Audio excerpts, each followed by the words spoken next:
Ji-yu fell into a vegetative state after saving the campus belle. I still honored our engagement and married him, caring for him dutifully. 3 years later, he woke up, wrote everything into a novel, and it became an internet sensation. Later, at a book signing, Ji-yu publicly confessed his feelings to the campus belle, who had since become a film queen. He confronted me, demanding to know why I had trapped him in a marriage, ruining his chance to be with the campus belle.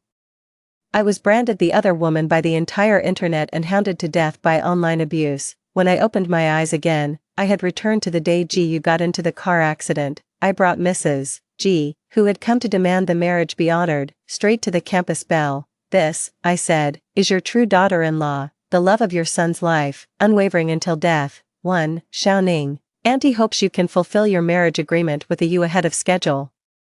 A pleading voice sounded in my ear, and my eyes snapped open. What greeted my eyes was a pristine white ceiling and the anxious face of Madame G looking down at me. Is this a hospital? My mother stood firmly in front of me, shielding me. Xiaoning will not marry. Our Wen family is calling off the engagement. Upon hearing the words, call off the engagement, Mrs. G became even more aggressive. The Wen family has received countless favors from the G family over the years. Now, the moment something happens to AU, you want to break the engagement. Have you all no conscience? Without a second thought, my mother replied, that's right, I have no conscience. Ji-yu is a vegetable now. As her mother, there's no way in hell I'm letting my daughter marry into that living nightmare. You can beat me to death, but I will never agree to this marriage. Their sharp, piercing argument was giving me a splitting headache, but it also allowed me to quickly grasp the situation. I had been reborn, sent back 10 years into the past. I was back at the very beginning of all my suffering, back to a time before I had married Ji-yu. The G and Wen families arranged a marriage for us when we were children. The plan was for Ji-yu and me to marry right after we graduated. To everyone's shock, before we could graduate, Ji-yu was in a terrible accident and fell into a vegetative state. Mrs. G quickly came to our door, wanting to move the wedding date up. She insisted I marry Ji-yu in a bid to bring him luck and recovery. In my past life, my mother firmly refused. She got into a heated argument with Mrs. G right there in the hospital room. Later, Mrs. G approached my father, stating that if I refused to marry into their family, they would terminate all business collaborations with the Wen family. Over the years, the two families have worked closely together. Cutting all ties would deal a devastating blow to the Wen family's operations. The G family is clearly prepared to burn all bridges. On top of that, the G family provided substantial support to my father during the Wen family's early entrepreneurial days. My father felt we owed the G family a debt of gratitude, and that we shouldn't kick them when they were down, so he managed to persuade both my mother and me. After I married into the family, I took care of Ji-yu dutifully and conscientiously. I had resigned myself to a lifetime of widowhood, but 3 years later, Ji-yu woke up. He woke up with his memory in disarray, struggling to come to terms with the fact that he was married. So, I moved out and stayed elsewhere for a while. Later, after he finished his rehabilitation, he brought me back to the G family home. I had always thought that fate had been kind to me, allowing Ji-yu to wake up. Little did he know, his awakening was just the beginning of the nightmare. 2. Ji-yu wasn't struggling to adjust to married life at all. He was simply heartbroken over not marrying the woman he truly loved. As it turned out, his car accident was no accident. It was all to save the campus belle, Shenruyue. Even though Ji-yu and I were engaged, we didn't attend the same university, so I had no idea that Ji-yu and Shenruyue had a beautiful love story at school. That day, Mrs. G received a call saying that Ji-yu was ill. Mrs. G was tied up with business negotiations, so she asked me to deliver some medicine to Ji-yu. Since female students aren't allowed upstairs in the Tsinghua men's dormitory, I found a classmate to take the medicine up for me. That guy asked me what my relationship with Ji-yu was. Without thinking much, I just told him I was Ji-yu's fiancé. To her surprise, Shenruyue had also come to deliver medicine to Ji-yu. Upon hearing my words, she learned that Ji-yu was already betrothed. Feeling deceived, she blocked Ji-yu in a fit of heartbreak and went to drown her sorrows at a bar. Having taken his medicine and slept through it all, Ji-yu was completely unaware of what had transpired. After hearing from others that Shenruyue was at the bar, he dragged himself there despite being ill. Determined to find her, Ji-yu pulled her out of the bar, demanding to know why she had blocked him. Shenruyue didn't want to hear Ji-yu's explanations. She shook off his hand and moved to hail a taxi to leave. As the two struggled, a car came speeding straight toward them. In that critical moment, Ji-yu pushed Shinryue out of the way, but he himself wasn't able to escape, and just like that, Ji-yu was left in a vegetative state. There were no security cameras at that side door of the bar. No one knew that Ji-yu had gotten into the car accident while trying to save Shinryue. Later, the film held auditions at Tsinghua University. The director took an instant liking to Shinryue, promoting the newcomer to play the female supporting lead. After the film's release, her stills were hailed as iconic, marking a peak debut in the industry. By the time Ji-yu woke up, the Shinryue he saw was already an award-winning actress married to a tycoon. Unwilling to let it go, Ji-yu turned everything that had happened into a novel. When fans discovered the author was a man and that the story was based on real events, the novel exploded in popularity across the entire internet. Later, at a book signing event, Ji-yu publicly confessed his feelings to Shinryue.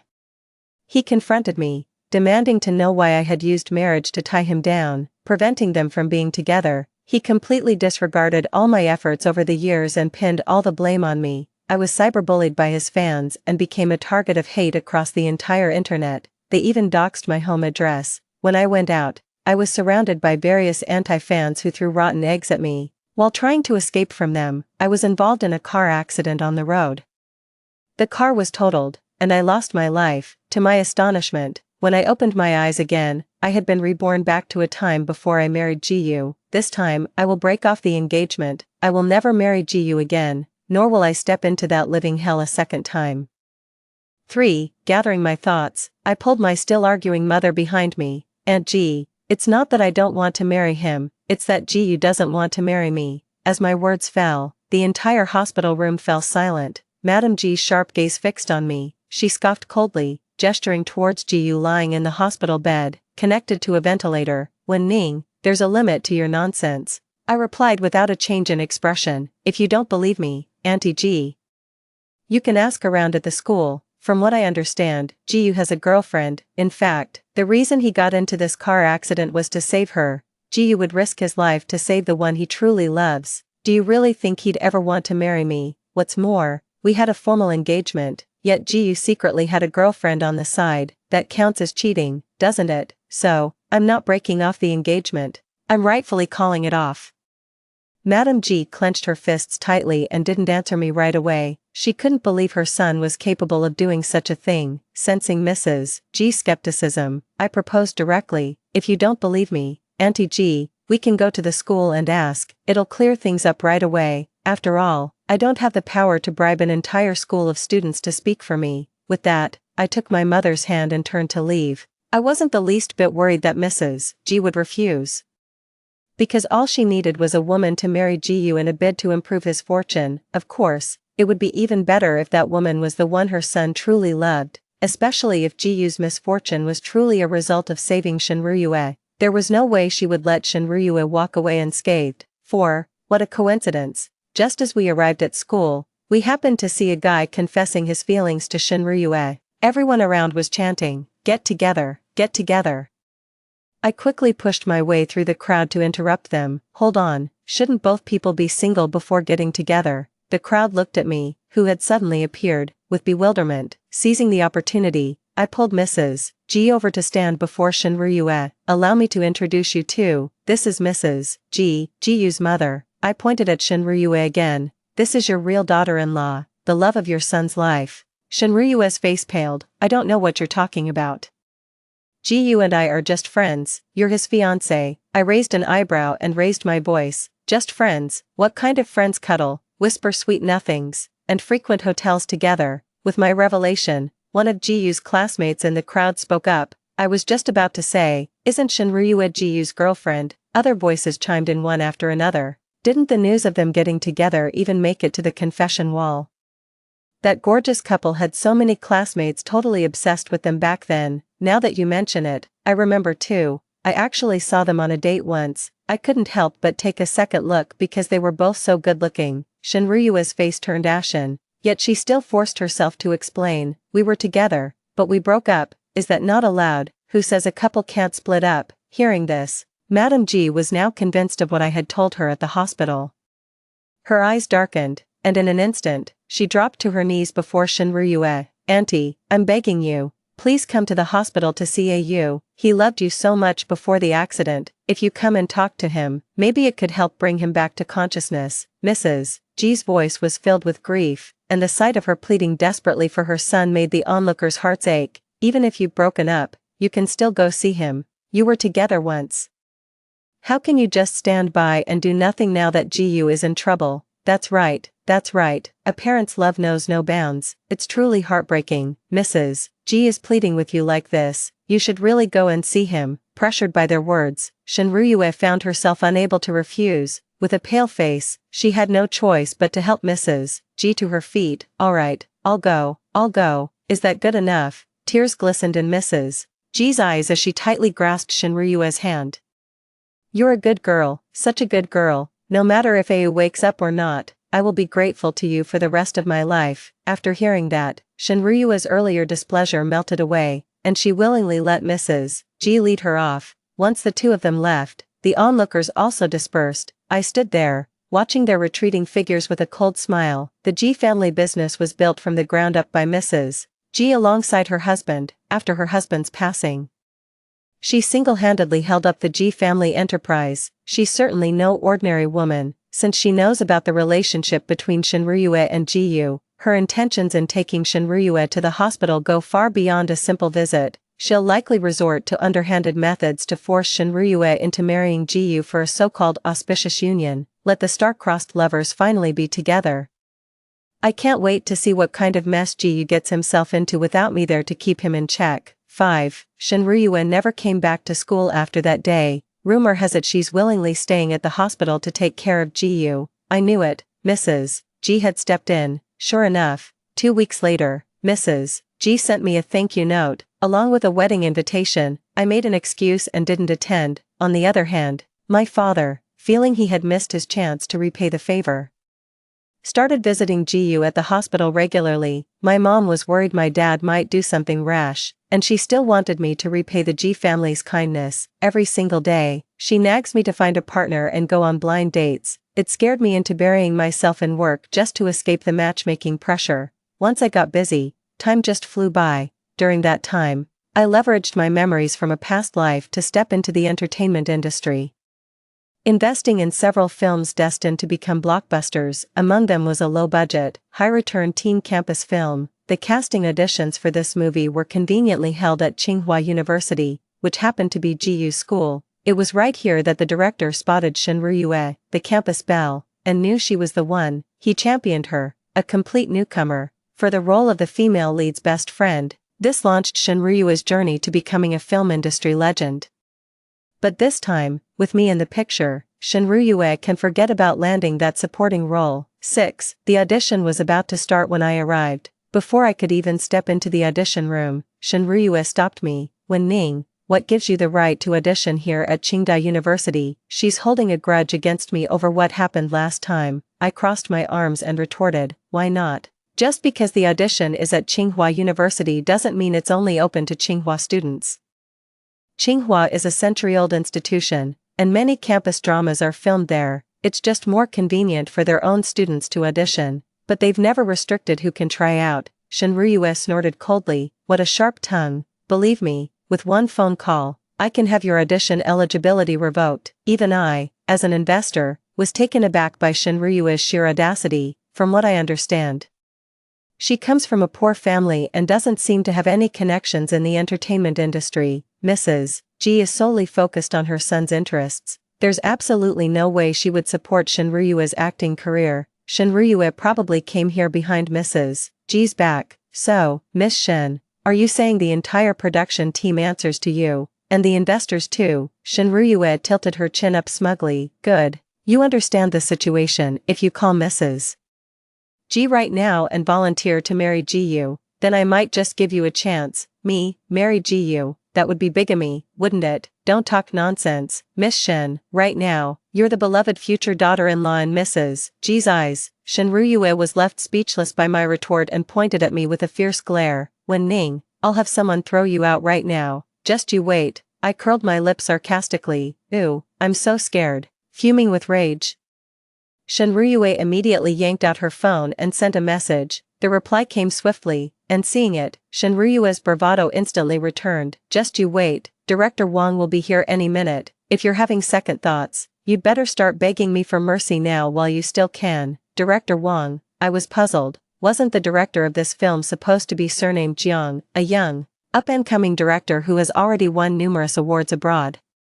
This was his first film after returning to his home country, and the beginning of his legendary career. His films have launched countless stars into fame. Even a 3-minute cameo can propel an actor into the mainstream spotlight. Within the industry, he is known as the star maker. Even though I never met this director Jiang in person when I invested, we had quite a few conversations on WeChat. It doesn't make sense that they'd switch directors on me once we got to the set, does it? The only logical explanation is that this Director Wong needs a deputy in front of his title. 7. Come to think of it, the rumor that Director Wong took a liking to Shinryue at first sight in her past life seems pretty far-fetched. Soon after, a pot-bellied middle-aged man emerged. Upon seeing him, Shinryue hurried over and whispered a few words into his ear. Director Wong sized me up as he listened. I just stood there with my arms crossed, letting him look. New here, I nodded. Fair enough, a newcomer to the investment world still counts as a rookie. Seeing that I was indeed a novice, Director Wong didn't hesitate to start shooing me away. Little girl, you'd better run back to wherever you came from. This is no place for your childish games. If you cause any trouble, you won't be able to handle the consequences. Shinryue said haughtily. Did you hear that? Now get lost. Who are you telling to get lost? A man's voice, thick with anger, suddenly rang out. Of course. Before Shinryue could finish her sentence, Director Wong swiftly clamped a hand over her mouth. A figure emerged from the back. The newcomer had one hand in his pocket, his clean jawline slightly lifted, carrying himself with a casual yet commanding air. It was none other than Director Jiang. Jiang Ningyi. Director Wong offered an ingratiating smile. Director Jiang, it's nothing serious, just a sightseeing fan snuck in. I'll have her removed right away. With that, he snapped at me. Get out of here now, or I'll have security throw you out. Hearing this, Shinryue immediately realized that Jiang Ningyi was the one who truly called the shots on set. She quickly smoothed her hair and stepped forward to offer a handshake. Hello, Director Jiang, I'm Shinryue, here to audition for the role of Guan Jinqing, the second female lead. Jiang Ningyi completely ignored her outstretched hand, turning his head to ask me, what's your take on this, Miss Wen? He was asking for my thoughts on Shinryue taking on this role. The character Guan Jinqing is a campus crush, a perfect fit for Shinryue in terms of looks, but her acting skills are another story. After all, what made her famous in her past life was those stunning photos. In the other dramas she filmed later, she was often criticized by netizens for being just a pretty face. When her agent found out, they forced her to take a full year of acting classes.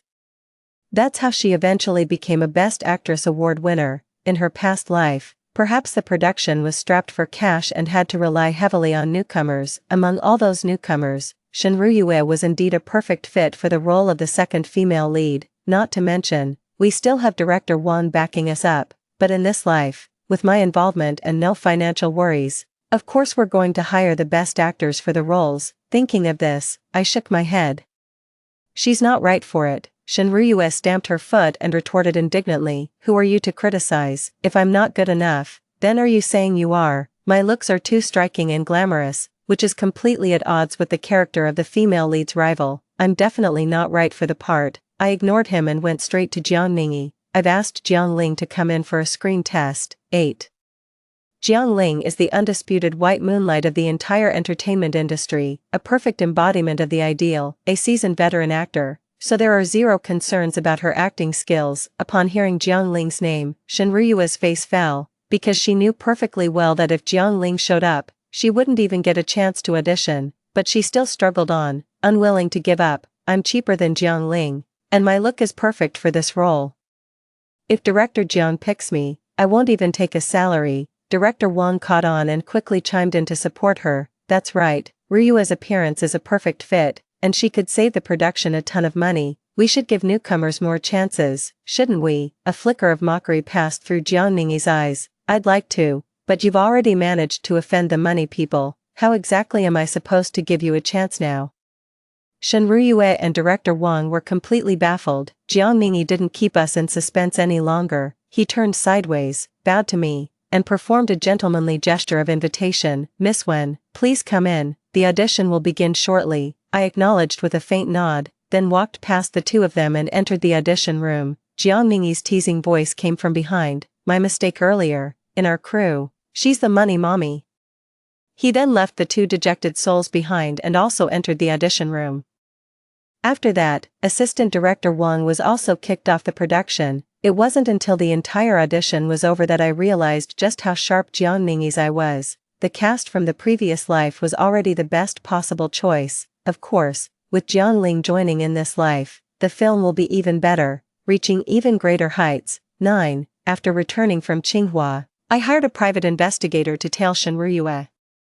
They managed to snap quite a few photos of her cozying up to Assistant Director Wang. After all, even though Assistant Director Wang left this production, he still gets work in the industry. For a complete newcomer like Shen Ruyue, he was definitely out of her league. I arranged to meet with Mrs. G and handed over the investigation results. After reading them, Mrs. G's face turned ashen, and she stood up, ready to go back and confront Shen Ruyue. I calmly stopped her, saying, "I have a good plan.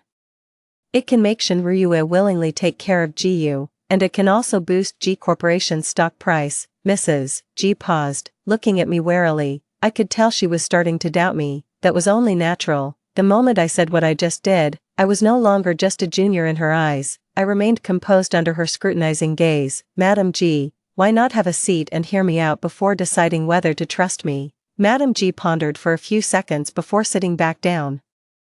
"I'll get straight to the point. Live streaming is huge right now. Some people have even gone viral overnight, raking in millions in a single session. Shen Ruyue has the perfect image for a streamer. I've even got the perfect hook for her content. Her boyfriend became a vegetable after a car accident, and she stayed by his side, caring for him devotedly. What an undying, till death do us part kind of love story. Netizens will eat it up." Madam G, however, frowned.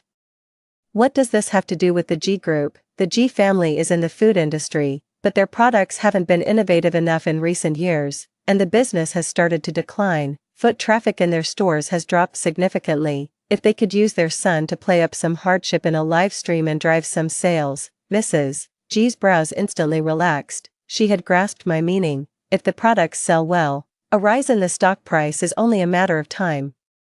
With this whole coordinated strategy, the G family stands to make tens of billions more. No problem at all. She set down her cup and let out a long, heavy sigh. "It's the G family's loss that GU didn't marry you, Xiaoning. I owe you this time. If there's anything you want, just name it." "Me, in that case, Auntie G, why not sell me 2% of the shares? Let me get a piece of the pie and share in the success." Madam G agreed without a second thought. After all, a 2% stake isn't much, but it does tie my fate to hers. Naturally, she wouldn't refuse. But are we really in the same boat? Not necessarily. 10. A week later, Shen Ruyue and GU went viral across the entire internet. If this isn't true love, then what is? The ultimate champion of pure romance. Her husband is in a vegetative state, her mother-in-law treats her like a real daughter. And the G family is loaded. This is straight out of a novel. Praying for GU to wake up.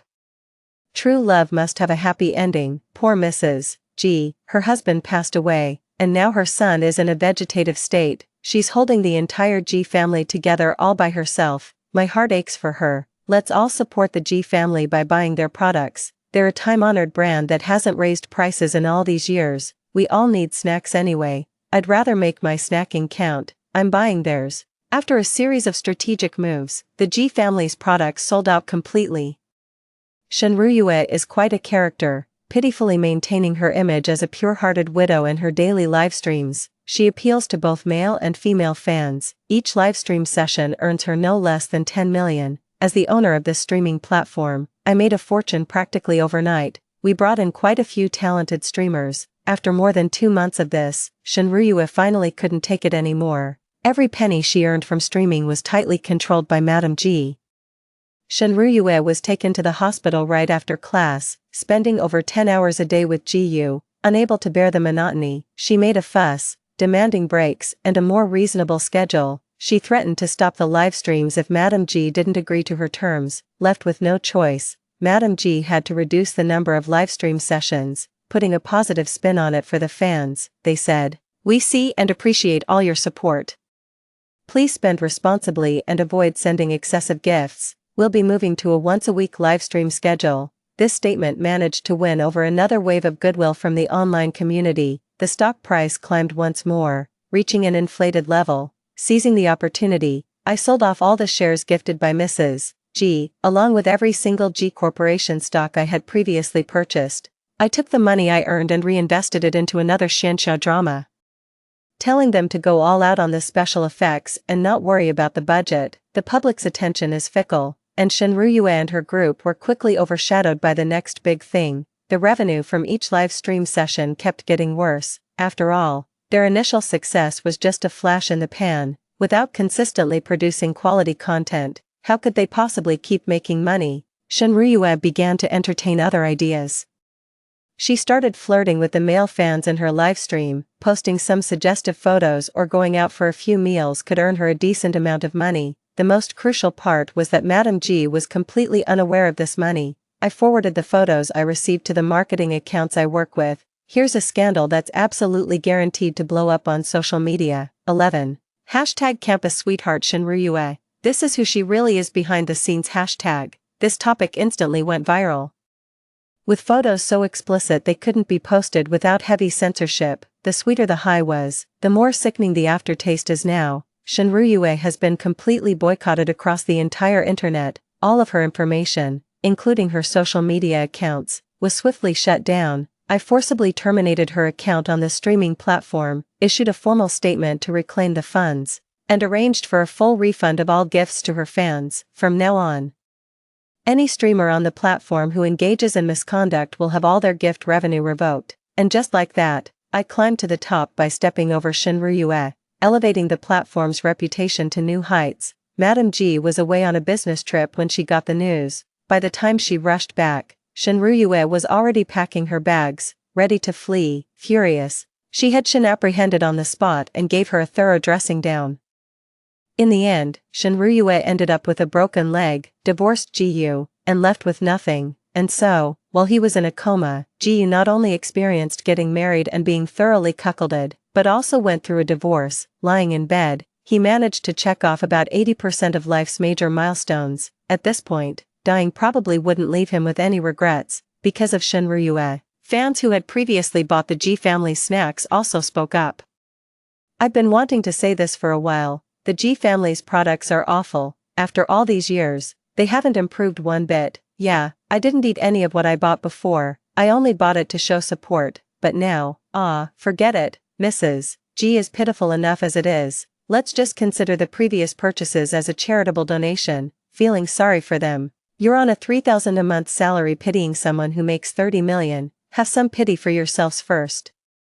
As more and more candid, clear-headed comments emerged, the sales at the G family stores grew worse by the day. The artificially inflated stock price plummeted rapidly, hitting a record low. With Madame G preoccupied with company affairs, she had no choice but to entrust Jiyu to the care of a nurse. Having been slighted by Shenruyue earlier, the caregiver seized this opportunity to pay back Jiangyu 100-fold. 12. The film I invested in was a massive hit upon release, and my investment returned several dozen times over. Jiang Ningyi became a household name across the country thanks to this film. After gaining recognition, he didn't stick to campus-themed projects but boldly ventured into a sci-fi series. To make a good sci-fi film, you can't skimp on the budget, so, the money that hadn't even warmed up in my pocket found its way back into Jiang Ningyi's account. Just a few days after casting wrapped and filming began, I got a call from the production crew.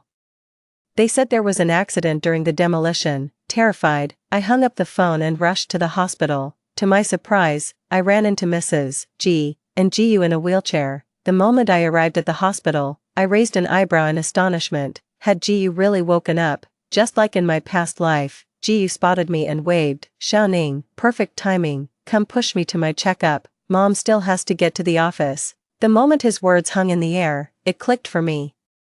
Jiyu had been reborn, just like me. Mrs. G must have kept the truth from him, likely to avoid upsetting him, so much so, he thought this life was just the same as the last. I pretended not to see the look Mrs. G was giving me. Since you're busy, Mrs. G, shall I call Shenruyue for you? Let her come take care of you. Jiyu pursed his lips. She, There's nothing between us, don't overthink it. Trying to get free labor out of me, and you claim there's nothing going on with Shinryue. You don't need me anymore, so you just kick me to the curb. Jiyu and Shinryue are a match made in heaven, truly living up to their reputation. Oh, I drawled, my tone dripping with implication. Of course I wouldn't think too much of it. Shinryue is so gentle and considerate. While you were still unconscious, worried your head might get cold, she knitted you a lovely green hat. Jiyu's expression went blank for a moment, bewildered. He tilted his head to look at Mrs. G. Mom. What is Wen Ning trying to say? I explained helpfully. She means your wife is seeing someone else. She doesn't want you anymore. Enough, Madam G roared. Wen Ning, shut your mouth. I shrugged and made a zipping motion over my lips. At this moment, Jiyu felt as if he had been thrown into a boundless, icy abyss, his blood running cold, his knuckles turned white as he gripped the wheelchair, his voice strained. I don't believe it. I won't believe it. You must be lying to me. That's right. You're all lying to me. You just want me to marry you. His tone was condescending, as if I were reaching above my station. You must still be half asleep and dreaming. What a load of nonsense. I was about to say something when a pair of hands gently wrapped around my shoulders from behind. Sweetheart, what are you doing here? It was Jiang Ningi, who had just arrived. He held me close, looking at Jiyu with a bewildered expression. What? Is he doing a good deed, taking care of the disabled? 13.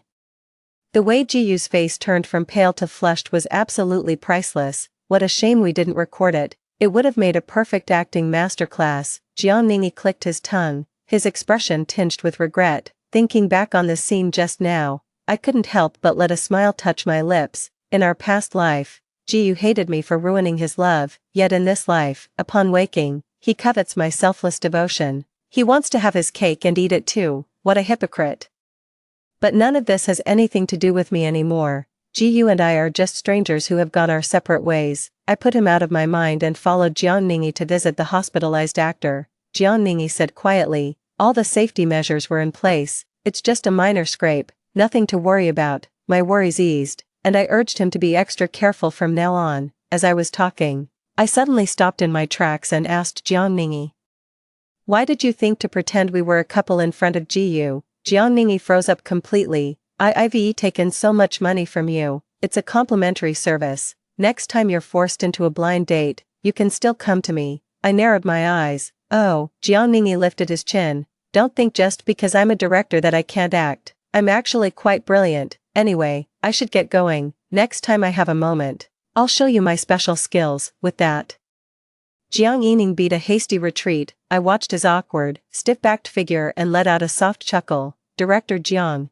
I think you're going the wrong way. Jiang Ningi came to an abrupt halt, then clumsily turned on his heel and quickened his pace to get away. Even in his flustered retreat, I could still see the tips of his ears, burning bright red. This kid, could it be? Is there a new drama to film? Is he after my money again? 14. After that, I'd still occasionally hear news about Jiyu from my dad. I heard Shinryue came to the hospital to see Jiyu. Shinryue is now paralyzed in both legs, and her future looks bleak. Upon hearing the news of Jiyu's awakening, they would undoubtedly seize him tightly. It was as if Jiyu had been lying there for 3 years, and his mind had gone bad. Shinryue shifted all the blame onto Madame G, claiming she had no other choice. With just a few tears and a show of misery, he actually forgave Shinryue. Upon learning of this, Mrs. G immediately had Jiyu locked away, forbidding him from seeing Shinryue. Jiyu pretended to obey her, but in secret, he pushed himself relentlessly, accelerating his rehabilitation. However, his body had already been neglected by his caretakers for 2 years.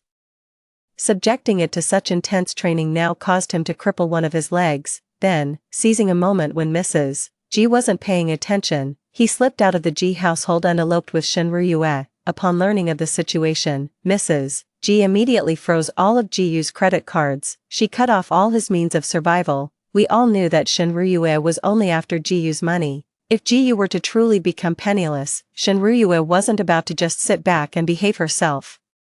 Madame G was forcing him to go back. But this time, my father had completely given up and stopped mentioning the debt of gratitude and the marriage arrangement. That G boy, how can he be so clueless? Old G and his wife didn't have much affection to begin with, yet they still supported each other lovingly for a lifetime. My mom twisted his ear. You're the one who's got it all wrong. always trying to push our daughter into a pit of fire. The two of them started bickering and squabbling all over again. A moment later, my dad came over to my side, holding his ear. "Ning Ning, don't be upset, I'll find you another fine young gentleman." I picked up my bag and stood up, my face expressionless. "Dad, I just remembered, I have a meeting to get to, I have to go." "Great, just what I needed, another person trying to set me up on a blind date." 15. I dodged it for half a year, but in the end, I couldn't escape the blind date.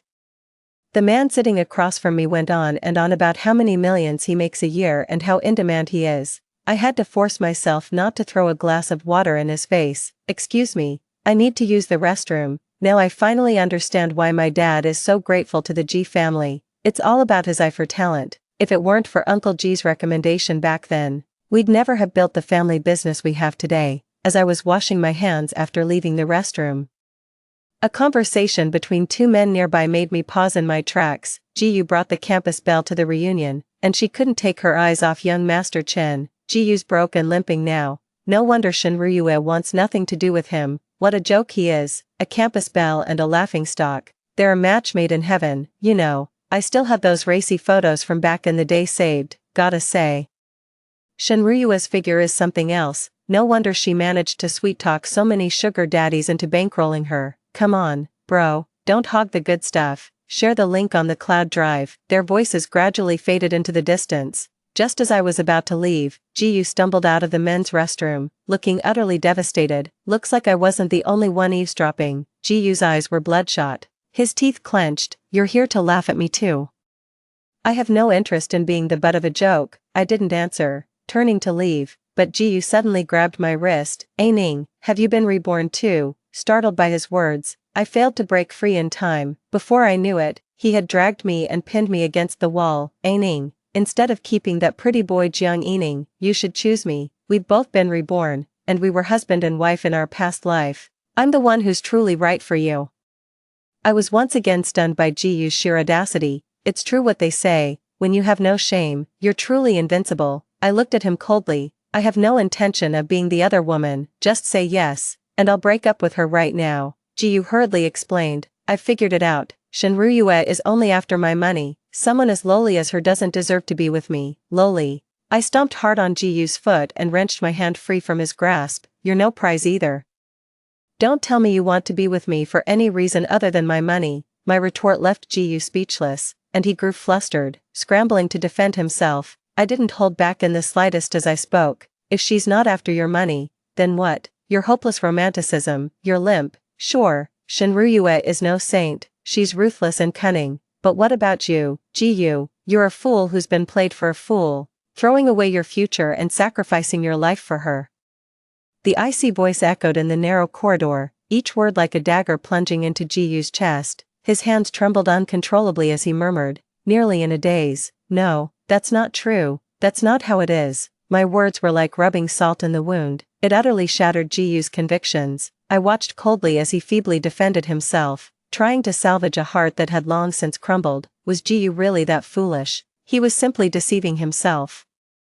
I laid the truth bare before him long ago. He simply refused to believe it, patching things up, lying to myself again and again, but this time, it's riddled with holes, beyond all repair. I watched coldly as Jiyu knelt on the ground, then turned and left without a moment's hesitation. "You made your bed, now lie in it." 16. When I returned to the private room, Jiang Ningi had already arrived. He looked like he'd just walked off the set of a romantic drama, dressed in a tailored suit. He sat frowning, his right hand toying incessantly with the luxury watch on his left wrist. Every so often, he would cast an idle, dismissive glance at the man across from him, his blind date, and then click his tongue in disapproval. Hearing my footsteps, Jiang Ningi looked up, rose to his feet, and in one long stride was right in front of me. He pulled me close by the waist, drawing me into his embrace. "Woman," he said, "how dare you try to marry someone else while carrying my child, me?"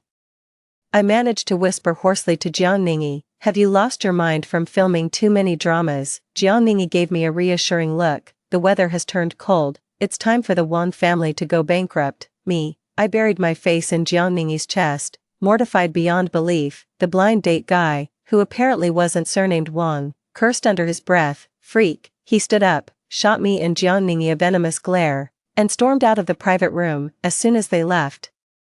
I quickly wriggled out of Jiangmingyi's embrace. Where did you get that look? It's so cringe. Jiangmingyi touched his head in surprise. Huh, it's cringe. I heard from the crew next door that all the girls are into this style nowadays. I glared at him with dead fish eyes, threatening, stop hanging around other sets while filming, and stay away from those cheesy CEO romance novels. Jiangmingyi replied with a cheeky grin, you got it, sugar mama. Amidst the horseplay, we arrived at the door. As the private room door swung open, a piercing scream echoed down the hallway. Murder. There's been a murder. Security personnel swiftly arrived on the scene to secure the area. I took a distant glance. Blood bloomed in great, spreading stains. Lying on the ground was Shinryu, her eyes wide open, unable to believe even in death what had happened.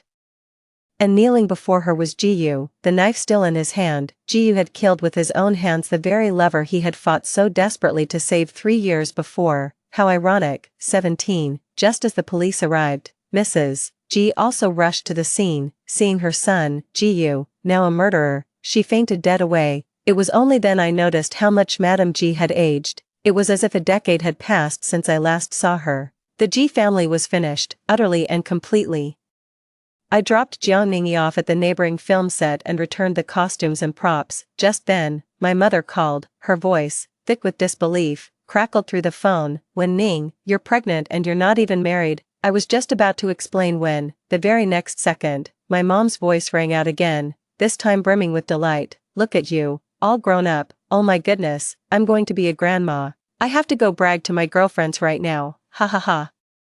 I'm going to be a grandma. Old man, you're going to be a grandpa. I hung up the phone in silence. Great, 2 more have lost their minds. Jiangmingyi, with his hands in his pockets, said nonchalantly, look on the bright side, no more blind dates for a whole year. And what am I supposed to do a year from now? Pull a child out of thin air for my mom?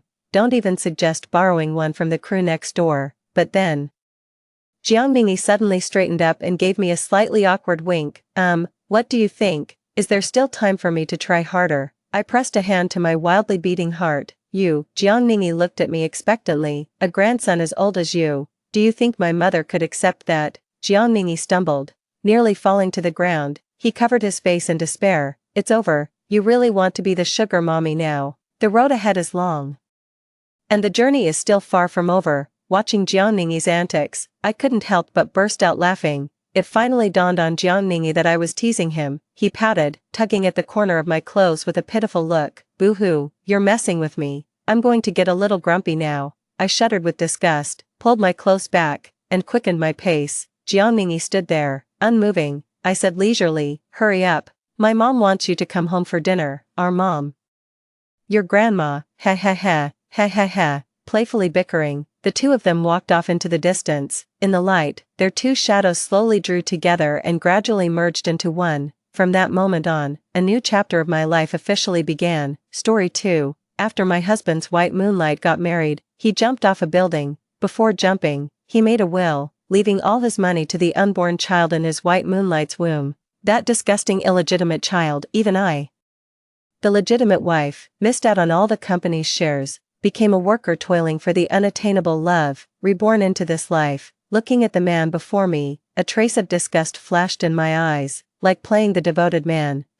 Then you can go die together with your white moonlight. 1. When I received the news that I was about to become a wage slave, I was so shocked I nearly fainted in the cafe. My husband's white moonlight, my arch-rival Jiang Yu, sat across from me with a pregnant belly.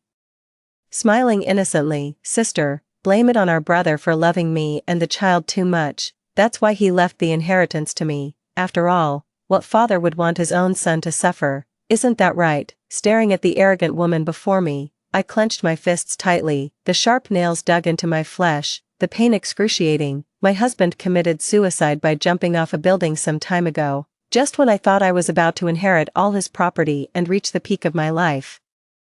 A lawyer showed up at my house with my husband's will, followed by his unattainable love. In the will, all of my husband's shares were unconditionally given to the child in Jiang Yu's womb, his illegitimate child. As for me, I've gone from being the boss's wife to just another employee. How ironic that after all these years of hard work, I end up working for the mistress and her illegitimate child. Watching Jiang Yu continue to show off in front of me, the light in my eyes gradually dimmed.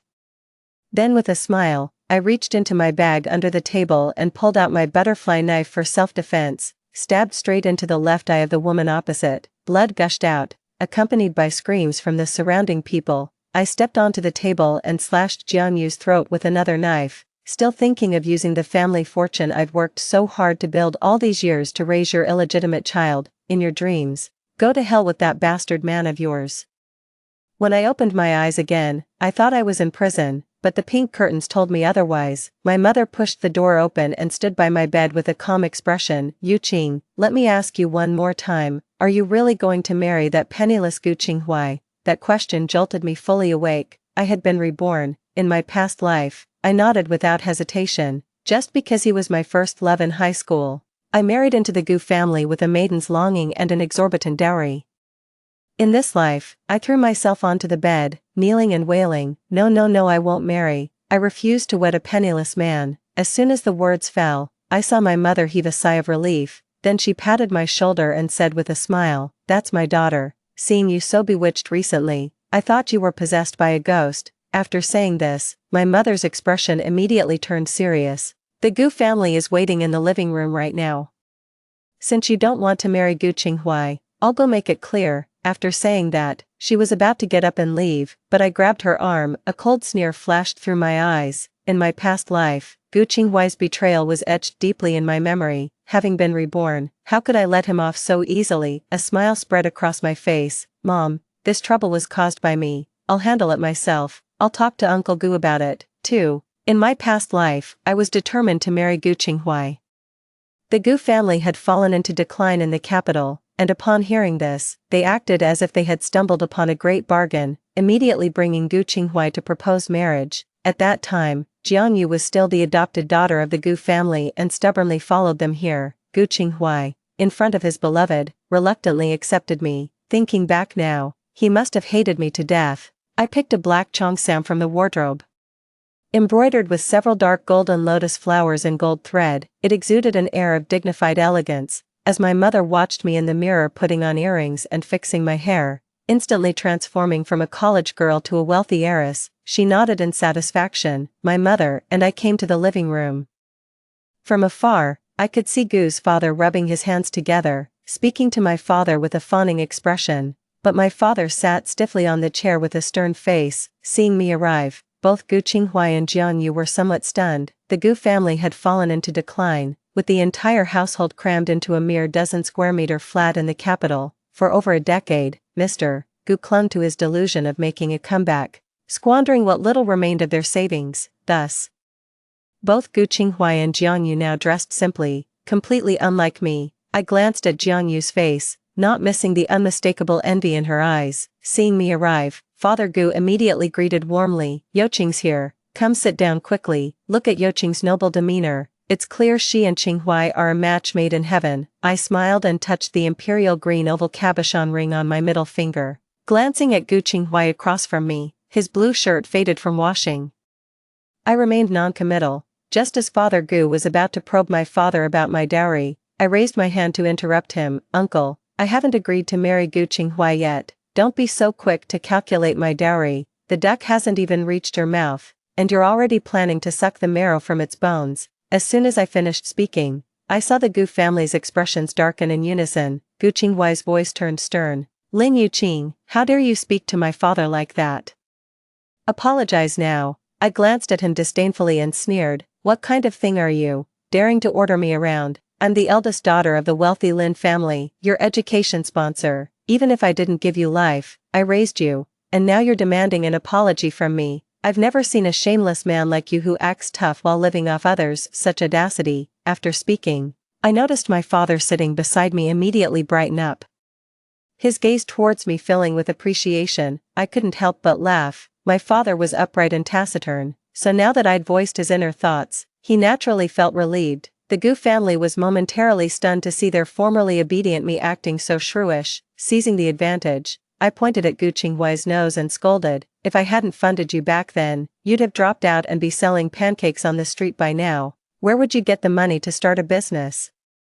It's an honor that I took a liking to you, and you dare speak to me like this. After saying that, I gave a meaningful glance at Jianyu standing beside Gu Qinghuai. implying, or is it that your heart belongs to someone else, and I'm playing the villain who separates lovers? Jianyu's lips instantly turned pale upon hearing my words. Some time ago, Father Gu was even willing to marry her off to a wealthy merchant in his 50s for bride price, just to secure a new loan and make a comeback.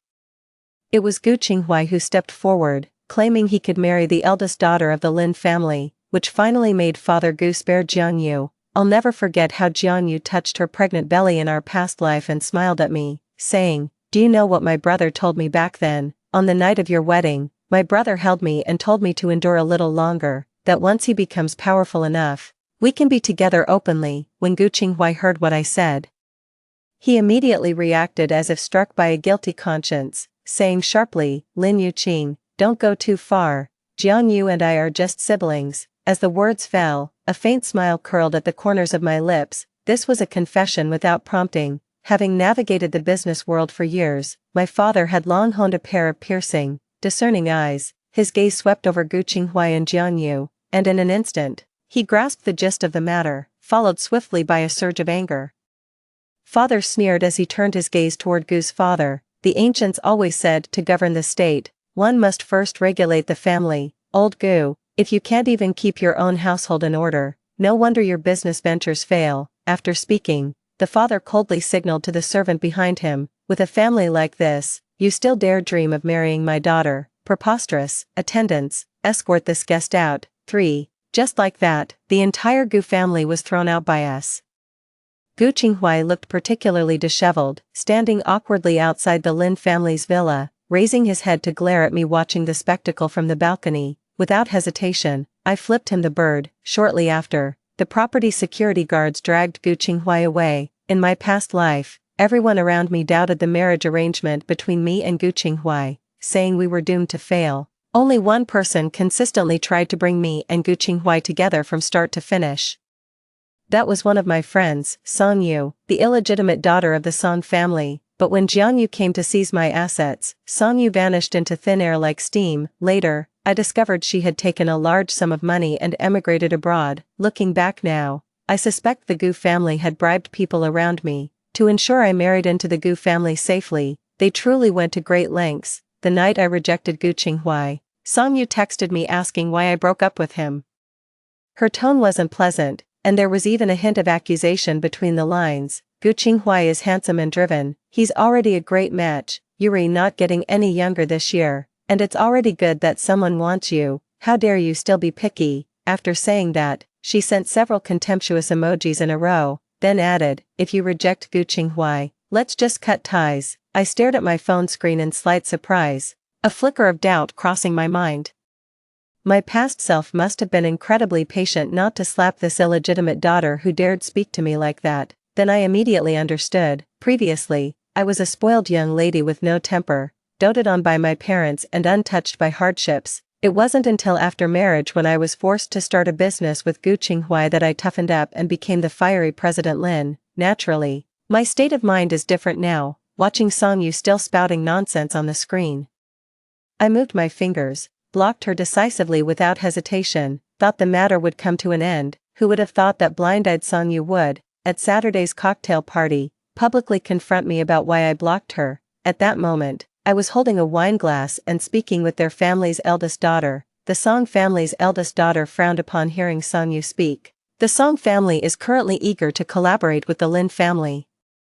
Even she herself has to force a smile when speaking to me. What on earth is this illegitimate child doing now? The crowd of onlookers grew larger as the Song family's eldest daughter scolded.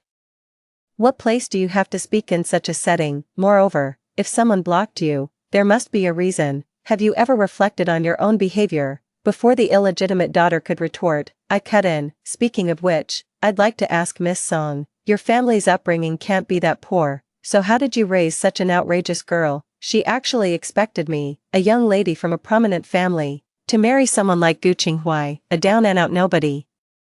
Even my marriage arrangements are subject to my parents' approval. Since when did Miss Song become so meddlesome? When she saw me arguing with Gu Qinghai, she even threatened to cut ties with me unless we reconciled. As I finished, the crowd erupted in mocking laughter. all ridiculing the illegitimate daughter for overestimating her importance. The Song family's eldest daughter flushed red and then paled with anger. Then she shot a glance at her assistant behind her. The assistant stepped forward and slapped Song Yu twice across the face. The eldest Miss Song smiled apologetically at me, saying, "It's entirely due to the Song family's lax discipline that this farce occurred. Rest assured, Miss Lin, we'll take her back and give her a proper talking to." I looked at the disheveled Song Yu before me, her cheeks swollen high, recalling her glorious and untouchable demeanor in her previous life. I nodded in satisfaction.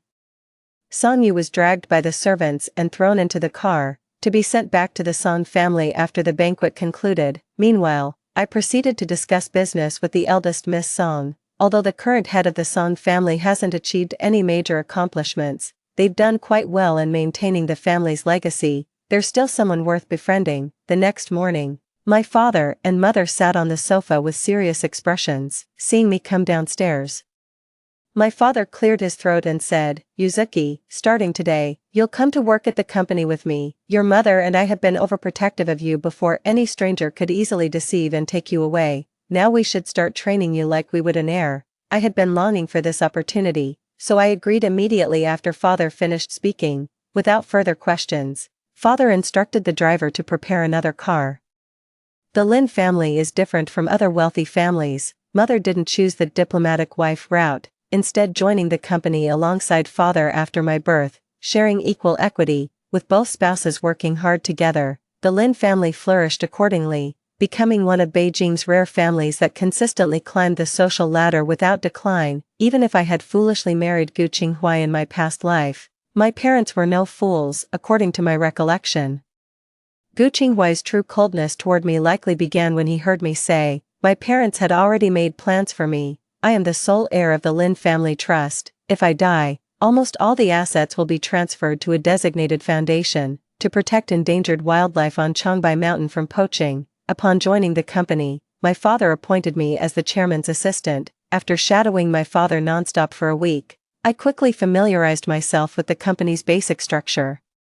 Since it's a joint leadership by the couple, there's no factional struggle within the company. Everyone performs their own duties, and the salary package is commensurate with employees' efforts. With the experience of starting a business alone in my previous life, I basically grasped company matters instantly. Seeing my natural talent, my father immediately abandoned his initial thought of keeping me by his side. On Friday afternoon, as soon as the appointment order naming me as deputy general manager was issued, I immediately assumed my new position. For, while everything was peaceful on my side, Gu Qinghuai's situation was filled with gloom and despair. Without me, their financial benefactor, Gu's father was desperate to make a comeback. He immediately sent Jiang Yu out as a cash cow. At every high society banquet the Gu family could attend, Jiang Yu would be brought by Mr. Gu to toast each business magnate present. This explosive exclusive gossip came from my dear cousin, a fine young lady who utterly detested Jiang Yu. Back when Jiang Yu was trying to elevate her social status in their circle, she secretly smeared my cousin, her peer, countless times. Though my cousin retaliated in kind, the two became sworn enemies from then on. To get a close-up view of Jiang Yu's awkward situation, my cousin specially gave me an invitation to the weekend banquet. She wanted me to join her in watching the spectacle. Just thinking about Jiang Yu's arrogant demeanor in my past life fills me with malice. I'm no White Lotus protagonist, I'm just a petty person who loves to kick others when they're down, most skilled at reveling in my enemy's misfortunes. So that evening I made a grand entrance, dressed in the latest haute couture from the runway that made me look like the epitome of wealth and beauty. Not to mention the priceless jewelry adorning me and the refined demeanor cultivated from being raised in an aristocratic family. The moment I stepped onto the red carpet, all the other minor celebrities instantly paled in comparison. The reporters' cameras all turned toward me. The host immediately put on an ingratiating smile when they saw me arrive, handing me a signing pen with both hands for an autograph. I overheard a junior reporter in the corner whispering to their colleague, "Who is that?" Such grand presence. When she arrived, even the newly crowned Best Actress made way for her to take photos first. Their colleague quickly hushed. "You don't know, that's a genuine Beijing socialite, a true heiress." 60% of the celebrities at this gala are employees of her family's company, the questioning reporter gasped, then quickly shut their mouth before my gaze swept over them. That reporter wasn't wrong. Many actors and celebrities in the entertainment industry are indeed our family's employees. However, the Lin family's business empire extends far beyond just the entertainment industry. Finance, internet, computing, catering, culture. The Lin family has ventures in all these fields. Serving as my male escort was the renowned director who watched me grow up. He chatted with me as we walked into the inner venue together. Many familiar celebrities immediately swarmed around.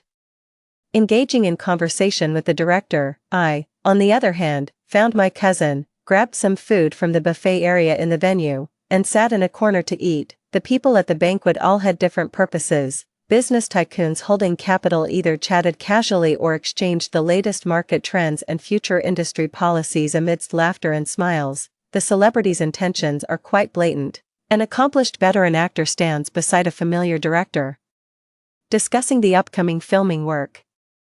With just a few words, they secured a role that could make an unknown actor famous overnight. Yet more are those obscure but good-looking minor celebrities, constantly searching for targets on the scene. The entertainment industry is never short of beauties. At this time in my previous life, I got engaged and married to Gu Qinghuai. Gu Qinghuai said it was because our family had no power or influence. His younger sister Jiang Yu suffered constant bullying in the dance troupe.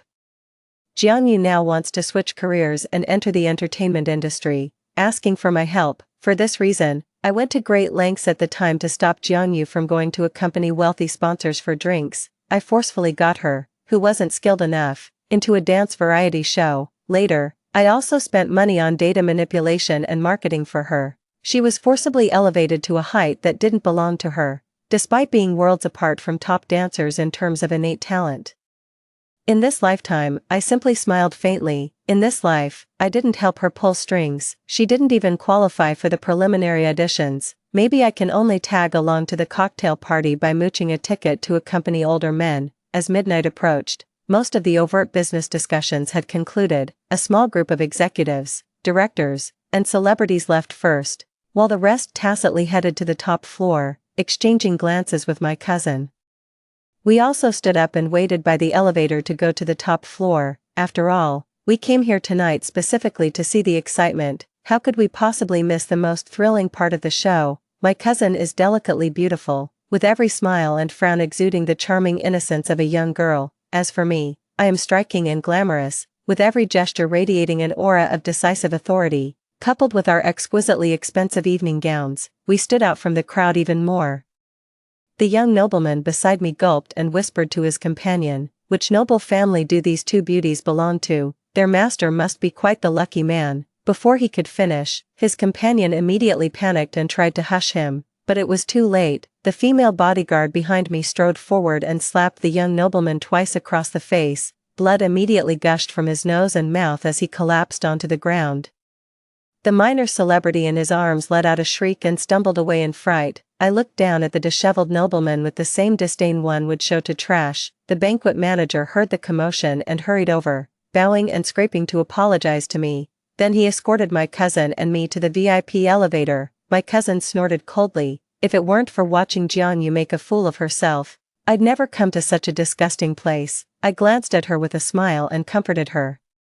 Just think about how we'll soon see Jiang Yu humiliated. Doesn't that make it better? As I finished speaking, the elevator reached the top floor where a bowing attendant stood at the door. I casually picked up a glass of red wine and walked toward the venue. Compared to the cocktail party downstairs, the people at the upstairs party were more like beasts unleashing their primal instincts, greed, profit above all, and clear class divisions. The wealthy bosses were the center of attention, while their companions fawned over them, carefully currying favor with their benefactors. Among a crowd of good-looking celebrities, I also spotted the person we came to see tonight, Jiang Yu. Unlike the image we imagined of her being unyielding even unto death, vowing to remain chaste for Gu Qinghuai, here, she was dressed lightly, leaning against a man in his 40s with coquettish laughter. The two were whispering, and occasionally I could hear Jiang Yu's deliberate coyness and laughter. I curled my lips. It seems exactly as I imagined. Jiang Yu was never an easy person to deal with. Poor Gu Qinghuai, such a lovesick fool. Even his posthumous inheritance went to that wretched woman, who knew she only saw him as a gullible fool and a backup option. Photography and recording were prohibited at the party. My cousin and I sat in a corner, listening with great interest to Jiang Yu's conversation with that wealthy businessman. At this party, Jiang Yu was just a minor internet celebrity. Her looks couldn't compare to those stunning celebrities, but as a dance major, her figure was truly 1 in 100. Seeing the wealthy businessman's gaze drawn by a passing celebrity, Jiang Yu immediately cooed, "Uncle, you're not allowed to look. Could her figure possibly compare to mine?" As she spoke, her cousin sitting behind them made an exaggerated gagging expression. My eyes were filled with sarcasm. After all, Jiang Yu has built her online persona as the clear-headed female lead. In her videos, she advocates that women should earn their living through their own abilities. Any method relying on beauty and figure isn't sustainable. Girls should have self-respect and self-love. Watching Jiang Yu being manhandled before my eyes, I let out a cold laugh. Seems like you can't fully trust what internet celebrities say after all. After all, whether influencers are angels or demons behind the camera remains unknown. The party didn't end until late at night. The wealthy merchant dusted himself off and prepared to move to the hotel with Jiang Yu. The corners of my mouth curled slightly as I sent a message on my phone before leisurely getting up to leave with my cousin. In his past life, Gu Qinghai was deeply infatuated with Jiang Yu. How could I just stand by and watch Jiang Yu submit to someone else now? Of course, I had to let Gu Qinghai play the hero and save the beauty. 5. The Lin family's business ventures span a wide range. Luxury hotels are among them. After a drinking session, the wealthy businessman brought Jiang Yu to a 5-star hotel under the Lin Group for check-in. When she saw the hotel's name, a flicker of unease passed through Jiang Yu's eyes. Today, Gu Qinghai was conducting business negotiations nearby. Given his previous playboy habits, he would undoubtedly choose this hotel. Fortunately, they were on different floors, so there was no chance of running into each other. But before she could finish feeling relieved, the hotel manager apologetically informed the wealthy businessman, "Sir, there's an issue with the bathroom in your reserved room, and it's temporarily unavailable. We've upgraded your room for free. It still has the auspicious room number 1888. Would that be acceptable?" Upon hearing the room number 1888, the businessman's face lit up with joy, and he eagerly agreed. As the two headed upstairs, the manager finally came to the VIP lounge with great respect to report the completion of the task to me. I took a sip of the fine tea in my cup with a beaming smile. Next, watch me kill 2 birds with 1 stone and reap the benefits from others' conflict. I knew that Jiang Yu's initiative to seduce the sponsor must have been done under the implicit suggestion of Father Gu. After all, Mr. Gu recently thought he had discovered another industry trend and urgently needed a large sum of money to invest. Gu Qinghai had just finished paying off his father's debts and wouldn't spare a single penny more. Jiang Yu had grown tired of living in poverty, especially after witnessing the wealth of my Lin family, and was obsessed with climbing the social ladder. So the father and daughter hit it off immediately and quickly found a wealthy backer. As I looked through the materials prepared by my assistant, a faint smile flashed in my eyes, but they were too impatient and completely failed to notice. This wealthy businessman is just a spineless man who rose to prominence through his wife, with an exceptionally domineering wife and children. According to the information I leaked, the wealthy wife will come to catch them in the act in half an hour, while waiting for the wealthy lady to arrive at the hotel. I got up and headed to the changing room, changed into the hotel attendant's uniform. In addition to the standard white shirt and black trousers, I deliberately pinned a thumb-sized brooch next to the name tag. The brooch contained a pinhole camera, allowing me to capture exciting moments while observing the scene. Half an hour later, the floor manager responsible for the 18th floor called urgently. Said a group of people came up aggressively, swiping a room card to open room 1888. The leading socialite dragged out a barely clothed woman from the room. Now she's pulling her hair and slapping her face. "I'll bring the manager upstairs right away." As soon as the elevator doors opened on the 18th floor, I heard sharp curses and a girl's crying in the hallway. The voices were accompanied by loud slaps. "You shameless woman, so young yet already seducing married men. Today I'll teach you a proper lesson to keep you from straying down this wicked path. Someone come and scar her face." With that, I quickly stepped forward, positioning myself at an angle where I could clearly see the noblewoman's face. This position not only provided the clearest view of the cheating scene unfolding in the corridor, through the half-open door, one could still see the face of the trembling wealthy merchant, wrapped only in a towel, the manager, and I stood there, watching helplessly as the noblewoman's servant stepped forward and firmly gripped Jiang Yu's face. The next moment, disregarding Jianyu's struggles and pleas. The servant mercilessly slashed her face twice without hesitation. Blood splattered onto the carpet as Jianyu let out a wail, clutching her face and collapsing to the ground. Seeing the timing was ripe, a glint of amusement flashed in my eyes. What's so fun about just disfiguring Jianyu, now that Gu Qinghai is staying in room 1889? How could we not let him join in on such an exciting spectacle? But the soundproofing in 5-star hotels is excellent. No matter how loud the commotion in the hallway, it wouldn't reach the room. I turned my head and gave the manager beside me a look. The manager immediately understood and pretended to panic as he pushed through the crowd. When passing by room 1889, the master key at my waist silently pressed against the keypad lock. A soft sound, Gu Qinghai's door opened. The manager immediately stepped forward and whispered to the noblewoman, "Madam, the hotel is crowded and prying eyes are everywhere. It's not safe to stay long. We'll call 120 in 10 minutes at most," saying a woman fainted in the hallway from low blood sugar, her face scratched by a hairpin. "You and your people should hurry." The noblewoman, pleased by the manager's tact, nodded in satisfaction. Then she glared maliciously at Jianyu, who was surrounded by the crowd, her clothes in tatters. Next, Jianyu was destined to endure the most painful 10 minutes of her life. With Jianyu's scream, the servant at the front had already taken action. They mercilessly yanked out a small clump of her hair. With such commotion, even someone sleeping like a log would be startled awake. The shriek slipped through the door crack and pierced Gu Qinghai's ears. He rose impatiently, frowning as he pushed open the door, about to scold when a sentence drilled into his ears. "What are you hiding from? Miss Jianyu, you volunteered to be the other woman back then, so why are you acting scared now that I've come knocking?" After speaking, Gu Qinghai heard his younger sister's sobs. He yanked the door open instantly, only to see Jianyu crouching naked in the hallway, being surrounded and slapped repeatedly. In his shock, Gu Qinghai failed to notice me standing not far away, wearing a face mask. Jianyu was forced to lift her head as someone yanked her hair.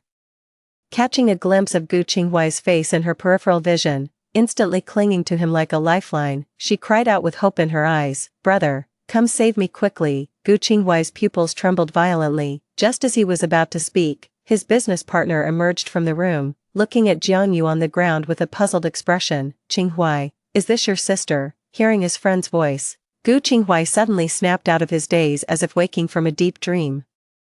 Staring at the disheveled, naked Jianyu before him, "Then I thought about my usual identity as a carefree young master." Gu Qinghai gritted his teeth and pretended to sneer coldly. "How could my sister possibly be the kind of woman who actively becomes the other woman? You're insulting me." After speaking, under Jianyu's shocked gaze, Gu Qinghai patted his partner's shoulder and turned away first. "Going back to my room. People are watching the mistress get beaten.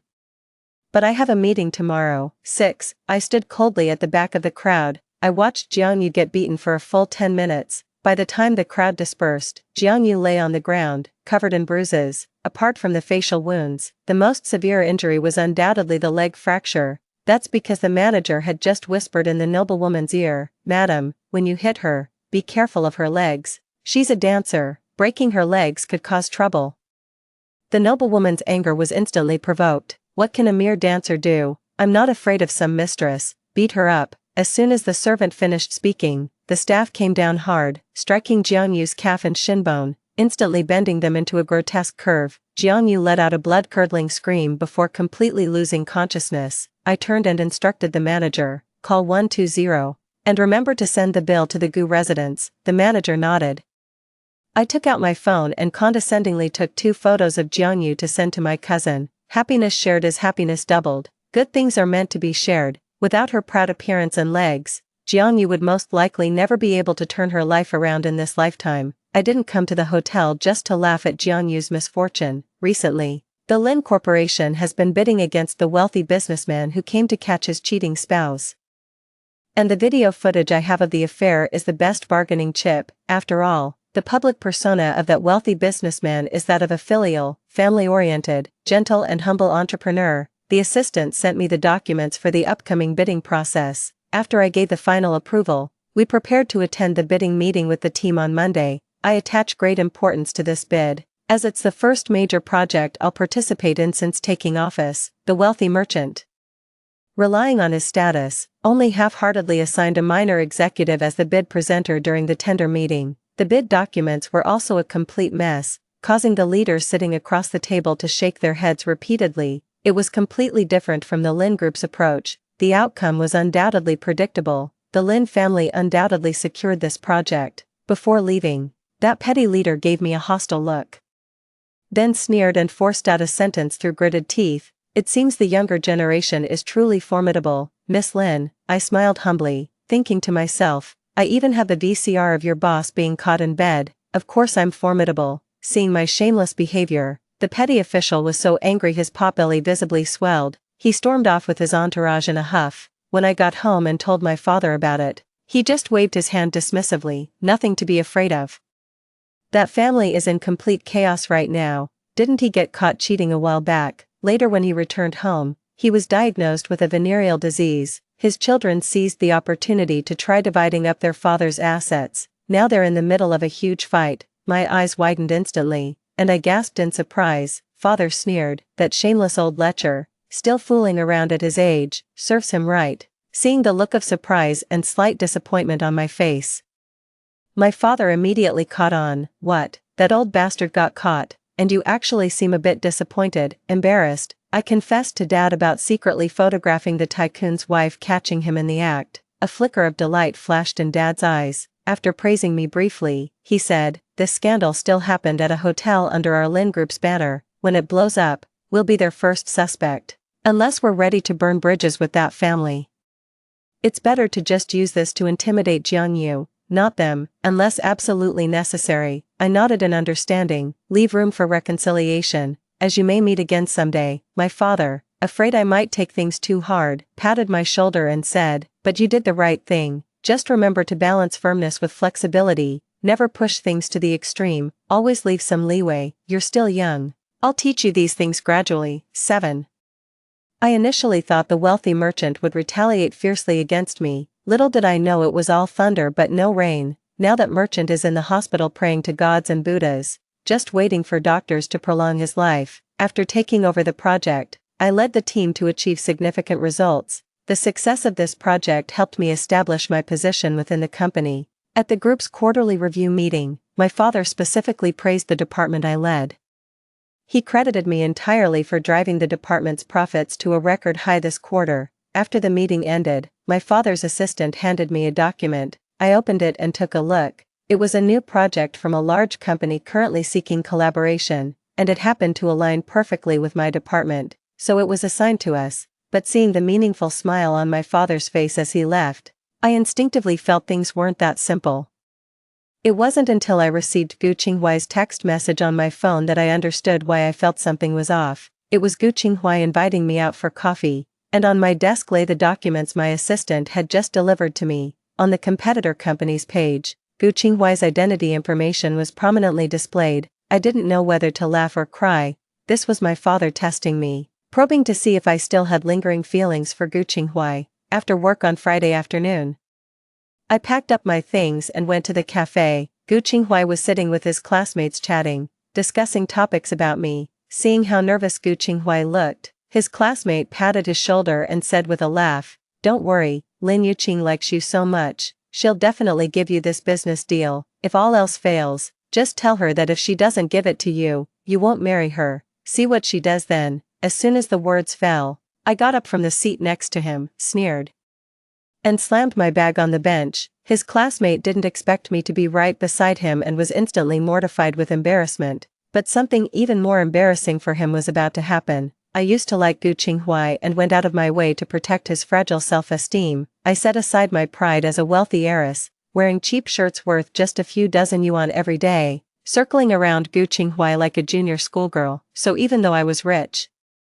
no one really felt the impact of my wealth. But now, times have changed. Even the bag I casually tossed on the chair is a limited edition luxury piece. Without additional allocations, the market price reaches millions, yet remains unavailable despite the high valuation, not to mention the watch and bracelet on my wrist, both bearing distinct brand signatures. I glanced lightly at Gu Qinghuai's classmate and sneered, "Don't get cocky with me. Just yesterday, your uncle was toasting me at the banquet, begging me to go easy on your family, and today you're here playing the big shot. Are you trying to bankrupt your uncle's company?" Gu Qinghuai's classmate immediately shut their mouth. After handling this matter, I crossed my arms and looked at Gu Qinghai with a provocative expression. Go on, keep talking.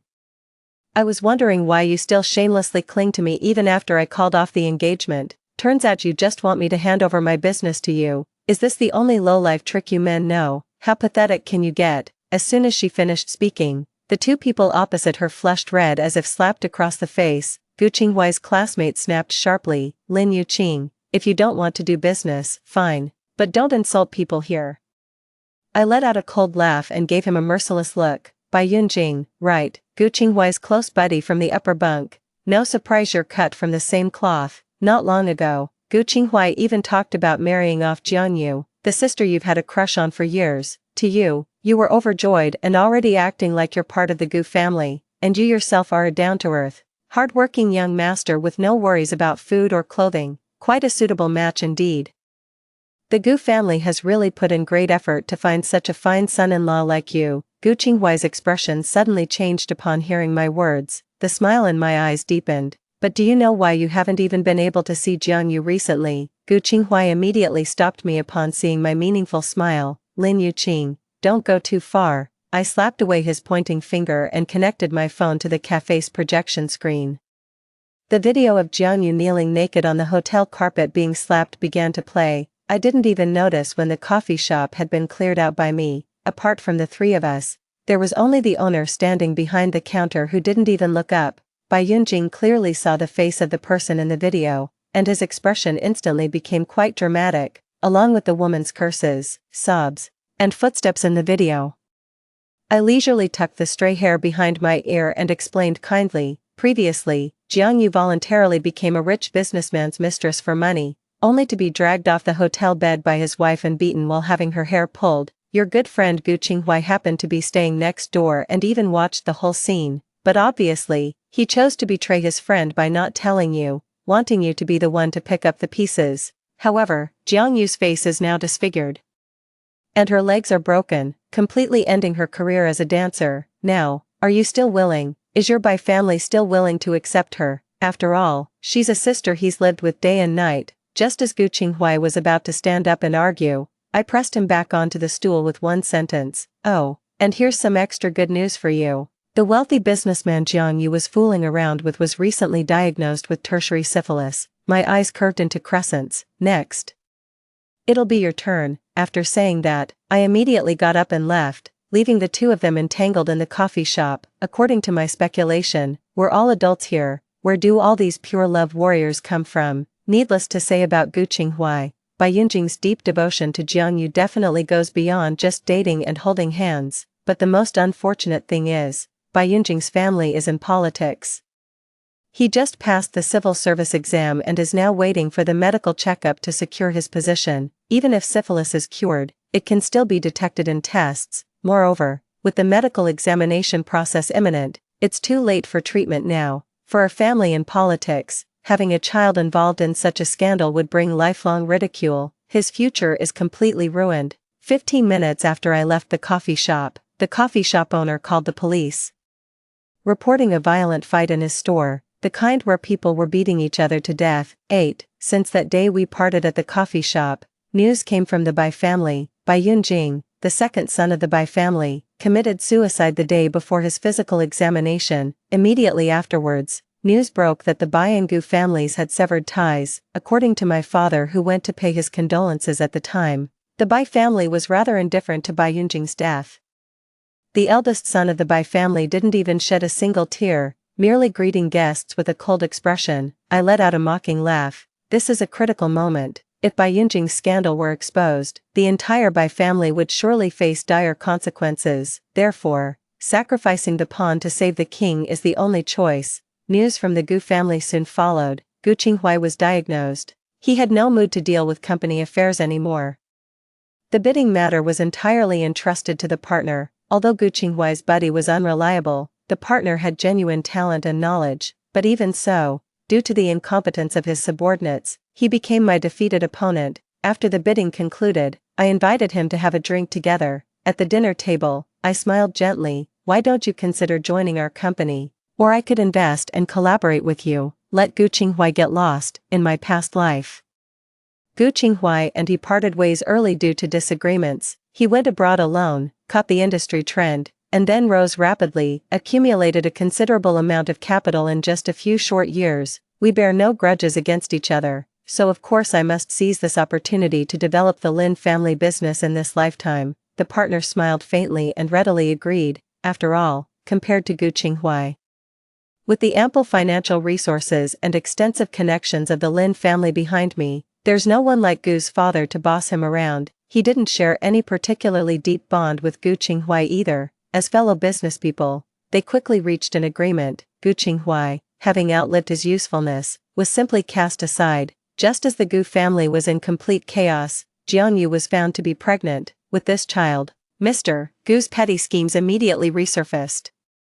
He took Jianyu to the wealthy merchant's doorstep, wailing and demanding an explanation, but what he didn't know was that the power in the wealthy merchant's family had already changed hands. The daughter and son of that family somehow managed to split the shares equally. Then with swift and decisive action, they sent their philandering father to a mental hospital. Upon hearing about the Gu family's actions in the wealthy merchant's household, a glint of interest flashed in their eyes. The Gu family is utterly foolish beyond belief. There's a reason why that wealthy merchant dares to play around so recklessly. A car accident over a decade ago left that wealthy merchant infertile. As for that bastard child in Jianyu's belly now, even I don't know who the father is. Gu Qinghuai's, Bai Yunjing's, these have nothing to do with me anymore. In the end, that family of clowns was driven out, and their reputation became notorious in the capital. The sharp nails dug into the flesh, causing a sharp, stinging pain. My father recognized my abilities and officially began grooming me as his successor. Meanwhile, the business with my partner's company was flourishing more and more. No wonder he was such an elite in his previous life, capable of building such vast fortunes. This time around, I let him manage everything independently while I just handled investments, and we still made a killing. In his previous life, Gu Qinghuai jumped off a building because of stomach cancer. By the time he discovered it, it was already in the late stages. Judging by the current timeline, if I warn him early enough, he might still be saved. But why should I do that? I will make him lose all reputation and die in agony from illness, letting him taste what I endured in my past life. Spring passed and autumn came. Time slipped away swiftly. 2 years later, my father felt I had grown fully capable and decisively stepped back, passing the position of Lin Group's leader to me.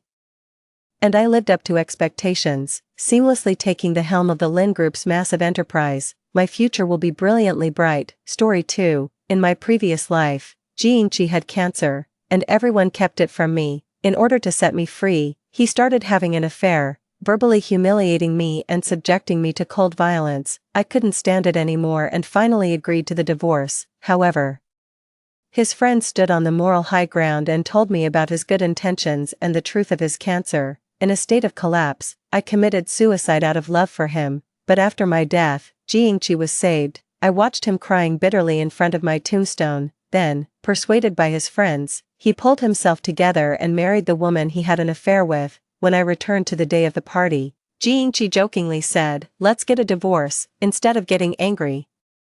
I said calmly, "Sure." After I said this, the scene suddenly fell into an eerie silence. In the large and luxurious private room, only I continued to lower my head and eat the bird's nest in the bowl as if I didn't notice. The hand with which Jiangqi had been holding Ning Lan slowly loosened. His handsome face, which had jokingly said that he had fallen in love with someone else and wanted to divorce me, gradually became stiff and ugly.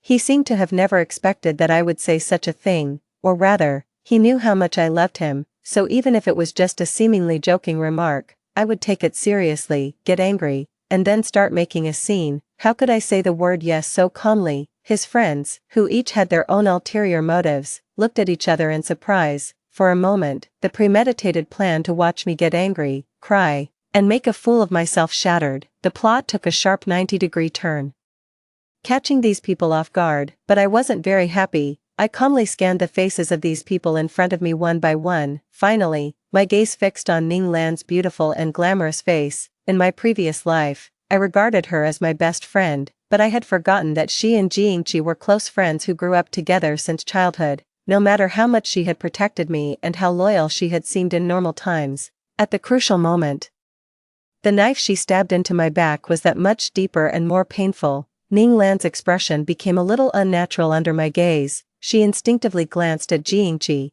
seeing that he was staring at me intently, with a dark face, his jaw clenched tightly, her eyes dimmed for a moment. Then she immediately put on a hearty smile and came over to pull me. "Come on, don't be angry. It was just that stupid idea of Zhou Su's. We were just kidding with you." I took a step back and avoided her outstretched hand. Without a smile on my face, I looked at Jingqi and said, "But I'm not joking. Seriously, let's get a divorce, Ingqi, too." Ning Lan stood between me and Jingqi, looking at me and then at Jingqi, looking extremely at a loss. Her acting skills had always been very good. If I hadn't died once and my wandering soul had witnessed her kicking over my tombstone with a look of disgust, I'm afraid I wouldn't have known. Under Ning Lan's seemingly hearty and generous mature woman's appearance, there was a heart full of distortion and jealousy. It was rare for her to show such a helpless look. Although I wasn't the cause of it, the blame from everyone present still pointed at me because of her. Zhou Su pushed his chair away and came over forcefully, shouting at me irritably and impatiently, "Xie, don't go too far. We already said it was a joke. You have to make it so embarrassing. Can't you take a joke?" This was really ironic. It was clearly them who were joking, and I was the victim, yet they turned around and blamed me for not being able to take a joke. Zhou Su always spoke bluntly and harshly. I used to think that was just his personality and that he was like this with everyone, so I tried to tolerate him as much as possible. Later, I realized that he was actually like this only towards me, as Jingqi's wife. I had never been accepted by his friends from beginning to end. I ignored what Zhou Su was saying, as if he were barking like a dog. My gaze remained fixed on Jingqi. When Jingqi saw that I showed no sign of backing down, he finally realized that what I had said was very likely serious. He was so angry that he laughed. He let out a cold sneer. Then, he grabbed Ning Lan's arm and pulled her into his arms. He stared at me fiercely and said in a vengeful tone, "Fine, you said it, don't regret it. Go home and pack your things. We'll go get the divorce certificate tomorrow." After saying that, in front of everyone, he suddenly lowered his head and kissed Ning Lan's lips. It was a passionate and predatory kiss full of emotions, starting from their lips touching and gradually deepening with the sound of their tongues intertwining. The lighting overhead created just the right atmosphere. The woman's soft waist bent under the force, and the man's long fingers with distinct knuckles, gripping her slender neck, were like the most passionate scenes in a TV drama. I saw Ning Lan pretending to resist and pushing against Jingqi's chest a few times. When she couldn't push him away, she unconsciously reached up and wrapped her arms around his neck. I heard someone gasp in surprise, and then there were the sounds of people excitedly taking out their phones to take pictures. Since I was the closest to them, I could see the most indescribable details. I opened my pale and trembling lips, wanting to say something, but I didn't know what to say. It was just that a soft part of my heart was impacted. It was as if something very precious that I had hidden deep inside me had gently and silently shattered the moment Jingqi kissed someone else without caring about me. Then, I closed my eyes tightly, with a numb face, and turned around and walked out. 3. It started to drizzle outside. The sky and the earth were in a state of chaos. The streetlights were dim and yellow, and the branches of the trees by the roadside, shrouded in darkness, were waving menacingly in the cold wind. There was a couple standing beside me, whispering for a while. Then the boy took off his coat and covered the girl with it. The two of them clung to each other tightly and rushed into the rain together. I watched as they quickly got into the car parked by the roadside. I was in a trance. I felt as if I had forgotten something, but I couldn't remember it. It wasn't until I got home and started packing my things in the room that I suddenly found an umbrella at the bottom of the box. Immediately, my tears couldn't hold back and burst out. It was a transparent folding umbrella. The inside of the umbrella was filled with my favorite cartoon patterns drawn with a black marker pen. One day after school, it rained heavily. I was supposed to go home with my classmate, but then I saw my deskmate. He was standing under the eaves, looking at the gray sky with a distant and lonely expression. He must have forgotten to bring an umbrella. However, there was no one in his family who could bring him an umbrella anymore. I suddenly felt a little sorry for him. After some hesitation, I finally stuffed the umbrella in my hand into his. "Don't bother returning it. Consider it a thank you for teaching me how to do the math problems." I used a generous and indifferent gesture to hide my girlish feelings and gave away my favorite umbrella. Then, without even daring to look at his reaction, I turned around and ran under my classmate's umbrella, urging her to leave quickly. My classmate laughed at my burning hot cheeks. I was so annoyed that I started fighting with her, but I couldn't help looking back through the rain under the umbrella. The boy was wearing a blue and white school uniform. His tall and slender figure stood out in the crowd, and he held the umbrella firmly in his hand. The rain was falling, and only the sound of my thumping heart could be heard. The next day, the rain continued. I can't remember what kind of mood I was in when I saw him again, but I still remember every subtle movement when he walked in through the back door of the classroom. The transparent cartoon umbrella didn't end up sitting in a row with the group of colorful umbrellas in the corner of the corridor. It was held in the boy's slender and fair hand, and the rain on the umbrella surface was wiped dry little by little with a soft handkerchief. Then the umbrella was smoothed out, folded up, and carefully put away in the desk, placed together with his textbooks. Jiangqi, who was 18 years old, looked up and met my gaze that I couldn't dodge in time. He smiled, and his eyebrows and eyes curved like a crescent moon. He said that he would cherish it for a lifetime. At that time, the thin layer of window paper between us hadn't been broken yet, but in the sound of our two young, suppressed, and violently beating hearts, we both knew that what he meant was that he would cherish me for a lifetime. The rain stopped, I dried my tears and calmed down my emotions. Then I picked up the umbrella that had been forgotten by its owner for many years.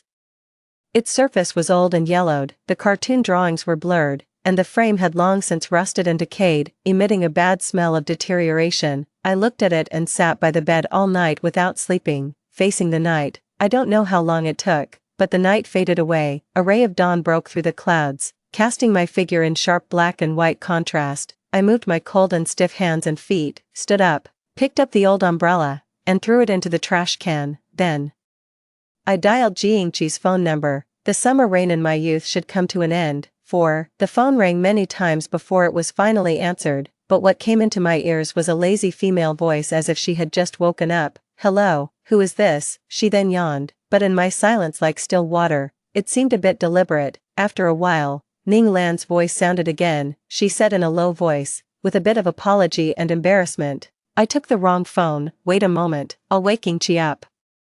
"No need," I interrupted her. Then I said calmly, "Please tell him that I've prepared all the materials. Let's meet at the Civil Affairs Bureau at 3 p.m. Without giving the other side a chance to react, I hung up the phone directly. I hadn't eaten anything from last night until now, but I felt very nauseous and wanted to vomit. What loving me, what never regretting the deep affection. In the end, he could sleep with someone else in the blink of an eye, no matter what the reason is. The person who is going to cheat will still cheat in the end. I remembered that in my previous life, after I accidentally discovered this matter, I was so heartbroken that I almost fainted. I lost all my reason and questioned the two of them like a shrew. As a result, Ning Lan had an apologetic look on her face, but she said it was a misunderstanding, an accident, and hoped that I wouldn't blame Jiangqi. And Jiangqi simply didn't defend himself at all. He let me cry, make a scene, and question him about whether what he had said before still counted. He just remained silent, as if he had some unspeakable difficulties. He looked like he had grievances, had endured a lot, but didn't say anything. In the end, everyone took Jiangqi's side. They said he had his reasons, he didn't do it on purpose, and I shouldn't blame him like this. They were the ones who did it, but I was the one who was wrong. He was so calm that I looked like a madman. It made me start to doubt myself.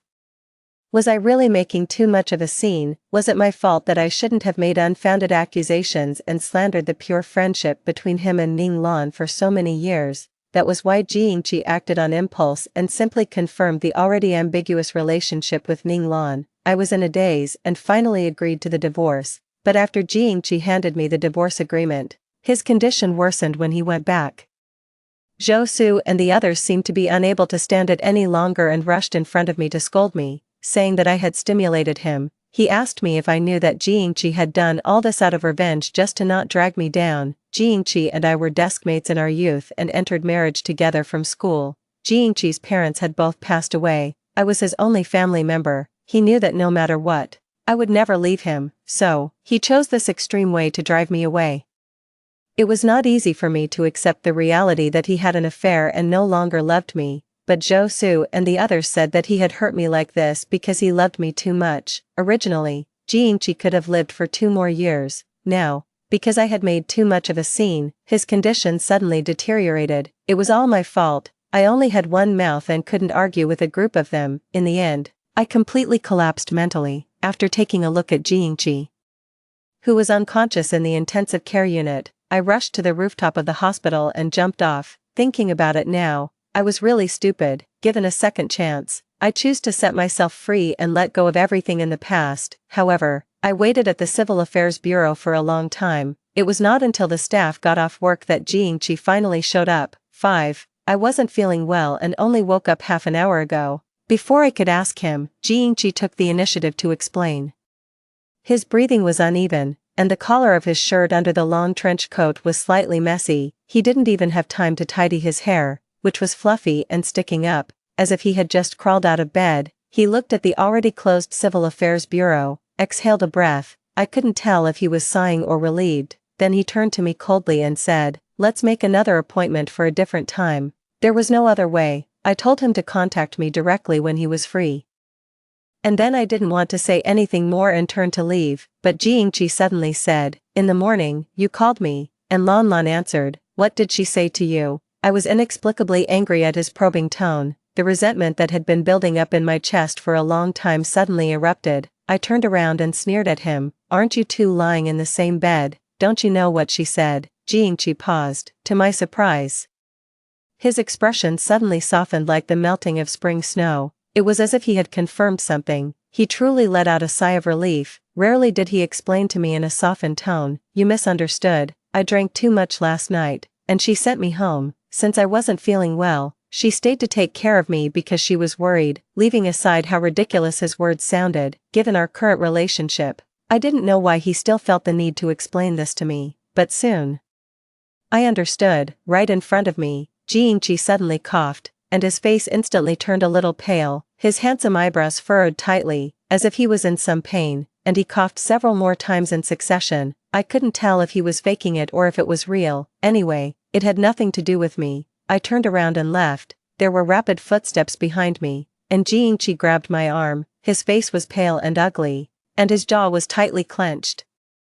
He almost gritted his teeth and said, "I said I wasn't feeling well. Don't you care at all?" I knew he was sick, and it was a serious illness, but so what? I moved my arm and frowned, saying, "Let go." Instead of letting go, Jiangqi tightened his grip on me, and his expression turned extremely bad. It was he who wanted to divorce me. Now that I readily agreed to the divorce, he was unhappy again. Jiangqi stared at me fiercely for a while, then suddenly flung my hand away. He coughed violently and said in a heavy tone, "Fine, I'll let you go." He suppressed his anger, as if there was an indescribable pain in his heart. Without saying a word, I lifted my leg and walked away, but suddenly, there was a loud noise behind me. Jiangqi fainted. I quickly called an ambulance and rushed him to the hospital urgently. After a moment of hesitation, I called Ning Lan. Anyway, after divorcing me, Jiangqi would marry her sooner or later. It wasn't appropriate for me, a soon-to-be ex-wife, to stay here. Upon hearing the news, Ning Lan said nothing and quickly rushed to the hospital. Zhou Su came with her. I stood up from the corridor bench and was about to tell them that Jiangqi had been sent for emergency treatment. Then I saw Ning Lan rushing up to me with a cold face. Suddenly, she raised her hand and slapped me hard across the face. I was stunned. I heard Ning Lan say to me in an unprecedentedly cold and hateful tone, "You're such a jinx.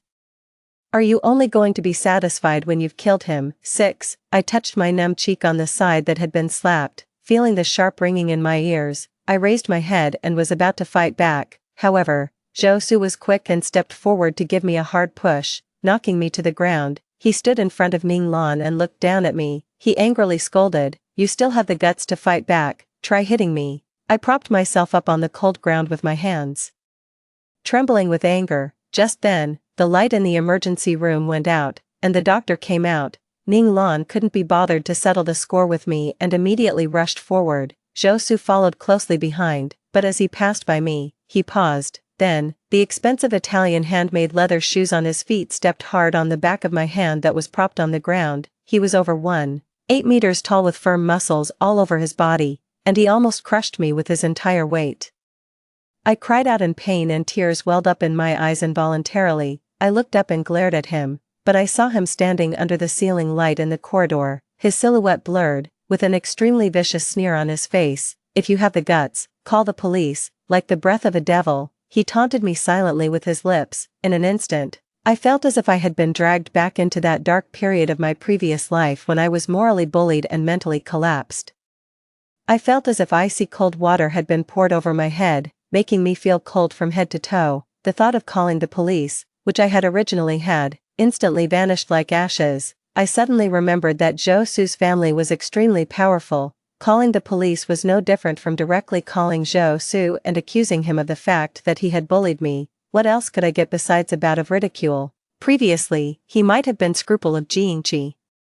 And even when joking with me, he didn't dare to go too far. But now that my relationship with Jingqi had completely broken down, he no longer concealed his hostility towards me. I couldn't figure it out before. Why did he hate me so much? But now I knew. He, Zhou Su, was just a lackey of Ning Lan. Since Ning Lan liked Jingqi, he followed Jingqi's lead. Since Ning Lan hated me, he hated me to the bone. I sat on the ground for a while. And when the pain subsided and my hands and feet regained their feeling, I stood up. Without looking back, I left in a hurry, eager to escape. I called a moving company, packed all my luggage, and left the most prosperous city center. I returned to the old house in the suburbs. Pushing open the door, there was a boring period drama playing on the TV. There was a musty and old smell in the house. The old woman in the wheelchair, who was dozing on the balcony, heard the commotion and lifted her dull and drooping eyelids, seeing me walking in with large and small bags of luggage. As if she had expected it, she twitched the corners of her mouth and asked me mockingly and triumphantly, "Look, what did I say? Were you kicked out?" 7. I ignored her as if I hadn't heard her and silently packed my luggage. My mother straightened up in the wheelchair and shakily picked up her reading glasses and put them on. She didn't ask anything and didn't care about anything. She just started eagerly promoting the son of the neighbor downstairs to me again. "I told you long ago not to aim too high. Why would a rich person take a fancy to you? You have neither a good chest nor a good butt. Now, you've been played by him for a few years and been kicked out just like that. I thought that G-guy wasn't a good person from the start. Fortunately, you two don't have children. And you can still get married. I'll call Aunt Sue to see if her son is at home. Stop packing and hurry up and dress up to meet him." She searched for the numbers one by one on the senior mobile phone. I angrily threw my clothes into the suitcase and said unbearably, "What, can't I live without a man? If you like Aunt Sue's son so much, why don't you marry him? You keep saying meet him every time we talk. People who don't know might think he's so great. I just want to ask, has he gotten out of prison yet? You're introducing a man like this, who messes around outside and doesn't have a proper job, to me. Am I really your daughter?" My mother's face immediately darkened, and her eyes were so fierce that it seemed as if she wanted to swallow me alive. She scolded, "It's already good that he doesn't mind you being divorced. You're still being picky. If you keep being picky, no one will want you, if you don't get married. Do you want to drag me down for the rest of my life?" I felt a lump in my throat, unable to swallow it or spit it out. I was almost on the verge of depression. There was no reasoning with her at all. She wouldn't listen to anything. Her old and decayed concepts had already penetrated deep into her bones. Even her own flesh and blood had to make concessions for it. I simply stopped packing my luggage, stuffed everything into my room, and closed the door. "I won't drag you down. I'll move out in a few days." I heard the sound of the wheelchair rolling outside. Then there was a violent knocking on the door. My mother angrily cursed me, saying that I had grown too bold and was rebelling. She said, "Even if you move out, you still have to go on a blind date for me. Your divorce has already embarrassed me enough. Do you want me to lose face in front of the neighbors? Besides, what's wrong with little Sue? Don't listen to others' rumors. I'm your mother. Would I harm you?" I found earplugs and stuffed them into my ears. Then I started looking for rental houses on my phone. This home was still the same as before. Staying here for even a second more made me feel suffocated. I had thought that as long as I found a place to hide, and after Jingqi woke up and we got divorced, my world would be peaceful. But things didn't turn out as I expected. After another time of not being able to eat and vomiting in the bathroom, I held a pregnancy test stick and stared at the 2 red lines on it, lost in a daze. 8. At this time in my previous life, I was still having crazy arguments with Jingqi. At that time, I was on the verge of a mental breakdown. Because of the matter between him and Ming Lan, I was suspicious all day long. I didn't notice the abnormalities in my body at all. In this life, in just a few days, I had decided to divorce Jingqi, and his condition had deteriorated earlier. And he had been admitted to the hospital. I didn't stay in the hospital and left directly, so, Ning Lan and the others didn't have the opportunity to tell me the truth about Jiangqi's cancer and use this matter to fiercely besiege me. As a result, I accidentally discovered that I was pregnant, that is to say, when I died in my previous life, I was also pregnant with a baby in my belly. It was the death of both the mother and the child. I pressed my forehead against the mirror in front of the sink and closed my eyes, unable to express the sadness and pain in my heart, but when I opened my eyes again, tightly pursed my pale lips, and looked at myself in the mirror, I knew that I couldn't keep this child. It had come at the wrong time. I still had a tough battle to fight with Jiangqi and the others, and I simply didn't have the ability to take care of it. I stroked my belly, and a plan gradually took shape in my heart. Even though my relationship with Jiangqi was currently tense, after all these years of affection, it wasn't so easy for him to let go. As long as he still cared, then the role of this child that was destined not to be kept could be maximized. I let out a sigh and softly said sorry to the baby. The next morning, I tiptoed out of the room, originally planning to sneak out, but I didn't expect that my mother got up so early. She was still sitting on that small balcony. The morning light was faint outside, making it impossible to see her expression clearly at the moment. Her voice was faint, like that of a ghost. Getting up so early to meet which other man? I felt very uncomfortable hearing this and retorted, anyway, it's not to meet your little Sue. Unexpectedly, this time, she didn't argue with me. Instead, she said to me softly, Mom has already inquired for you. Little Sue will be back in a few days. You should go and meet him. With a click, I closed the door. I didn't bother to listen to what she said next. It was probably the same old story. I went to the hospital where Jiangqi was admitted, but I didn't directly go to his ward to visit him. Instead, I hid in the dark and observed. Jiangqi had already woken up. All day long, Ning Lan stayed by his side. Zhou Su couldn't stay in the ward for long. After a while, he would come out and go to the stairwell to smoke a depressed cigarette, but he was reluctant to leave. He could only, over and over again, like self-torture, watch the person he loved show tender concern for his best brother.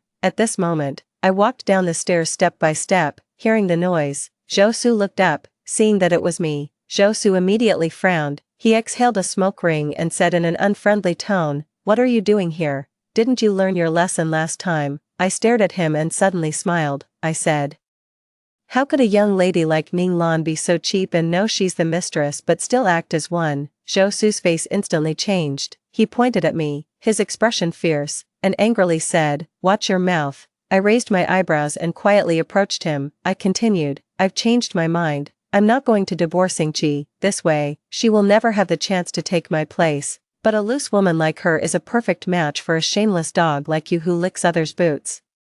Zhou Su cursed, and the veins on his forehead bulged. He habitually gave me a hard push. He was about to strike again, but he didn't expect that I missed a step and rolled down the stairs directly. Zhou Su was stunned for a moment, frowned, and stood on the high ground, looking down at me coldly, until I curled up, covered my stomach, and said with a pale and trembling face, "My baby." Zhou Su's fingertips suddenly trembled, and the cigarette fell from his hand.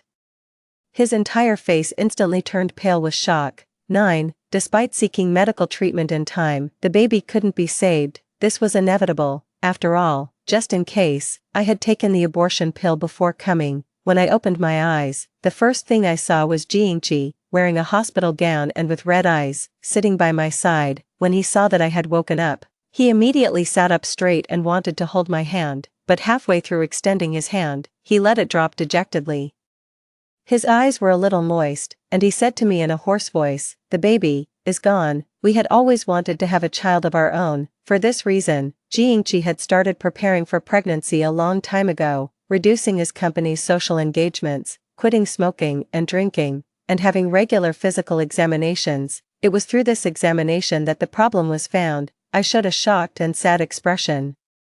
As our eyes met, tears rolled down my cheeks. Noticing Zhou Su standing in the corner with his head down and not saying a word, I raised my finger, pointed at him, and said with a sobbing voice and resentment, "It was him. He pushed me down the stairs." The incident happened so suddenly that everyone was caught off guard. Now that Jiangqi knew the truth of the loss of the baby, he turned his head to look at Zhou Su, finding it almost unbelievable. Zhou Su opened his mouth but couldn't defend himself. After all, even if what I said was unpleasant, the fact that he had laid hands on me was undeniable. The next second, Jiangji stood up and rushed forward, punching Zhou Su and knocking his head aside. He grabbed Zhou Su's collar tightly, furious, and roared at him, "Are you crazy? She's my wife, that was my baby." The two of them fought fiercely. Basically, Zhou Su was the one getting beaten, and he didn't dare to fight back. It wasn't until Ning Lan came to break up the fight and was pushed hard by Jiangji that Zhou Su lost his temper and counterattacked. "What about Ning Lan? What on earth do you take her for?" The air in the ward instantly became stagnant. Jiangji looked at me, lying on the hospital bed, weak from the pain of losing the baby. He calmed down his rapid breathing. He coughed and suppressed it again. Ning Lan felt sorry for him and wanted to step forward to soothe his back, but he avoided her. It was such a similar scene, but this time, Jiangji said in a deep voice, "I have always only regarded Ning Lan as a friend." As soon as these words were spoken, Ning Lan took a stunned step back and looked at him with disappointment and pain. Zhou Su cursed, pushed him aside forcefully, and dragged Ning Lan out of the ward. I watched as Jiangji called the nurse and asked to add a hospital bed beside mine. He wanted to move over and stay by my side. It was as if everything had returned to the beginning. He put away his thorns, his sarcasm and hurt, and revealed the true feelings of loving me. He said that even though the person was Zhou Su, since he had hurt me, he would definitely avenge me and our baby. Hearing these words, my heart couldn't help but tremble, but just as my emotions were slightly softening, I suddenly heard a strange mechanical voice. "Detected a change in conditions. The current strategy time is shortened. The host is requested to complete the task of winning over the White Moonlight ex-wife within 1 month. If within 1 month, the White Moonlight ex-wife is not willing to sacrifice herself, the task will fail, and the host will lose the protagonist halo and stay in this world forever." Jiangji, who was holding my cold hand and gently stroking it, suddenly stopped his comforting movement. I was also suddenly stunned. 10. There has been a change in the conditions.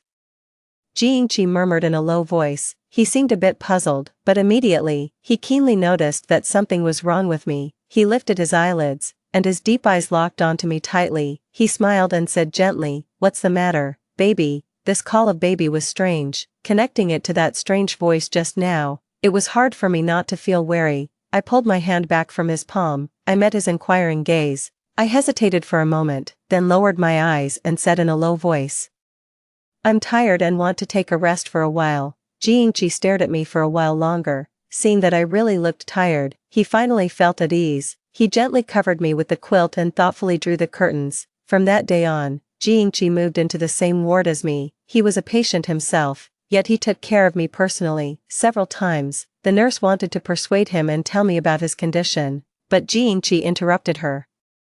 He clearly seemed to be hiding something from me and was being incredibly nice to me. It was as if the person who had deeply kissed Ning Lan in front of me some time ago and told me not to regret it wasn't him. If I didn't know there was something wrong with him, I might have thought I had some kind of schizophrenia. I prudently chose to stay put and maintained an indifferent attitude towards him. Finally, one night, I got the answer I wanted. At night, it was dark and quiet all around. Jiangji thought I was asleep and got up to go to the balcony to smoke. I heard that strange voice again. Jiangji talked to it, and his tone seemed a bit anxious. He asked, "System, what is Xie Qingyu's current love value for me?" The system replied, 61%. Jiangji clicked his tongue heavily. He said with chagrin, "No wonder she's been like a different person since I proposed the divorce. It seems I was too hasty." After a moment of silence, Jiangji said in a low voice, "That idiot Zhou Su. I don't know what he did to her behind my back. She even gave up the baby just to use me for revenge." My heart jolted in fear. So he had seen through it all. The system suddenly reminded, "Host, there are only 25 days left for the task." Jiangji snuffed out the cigarette butt and said in a deep voice, "I know, don't rush me." He started turning around and walking back into the ward. Obviously, the only sound in the room was his footsteps, but his voice rang clearly in my ears at the same time. The female lead and the male supporting character are both unreliable. I have to do it myself. I'd built an airtight basement at home. I have plenty of ways to make her willingly die for me. Oh, by the way, if she's afraid of pain and doesn't dare to commit suicide, if I kill her with my own hands, will the task be considered completed? I heard the sound of the quilt being lifted beside me. Then, the bed sank with a creaking sound.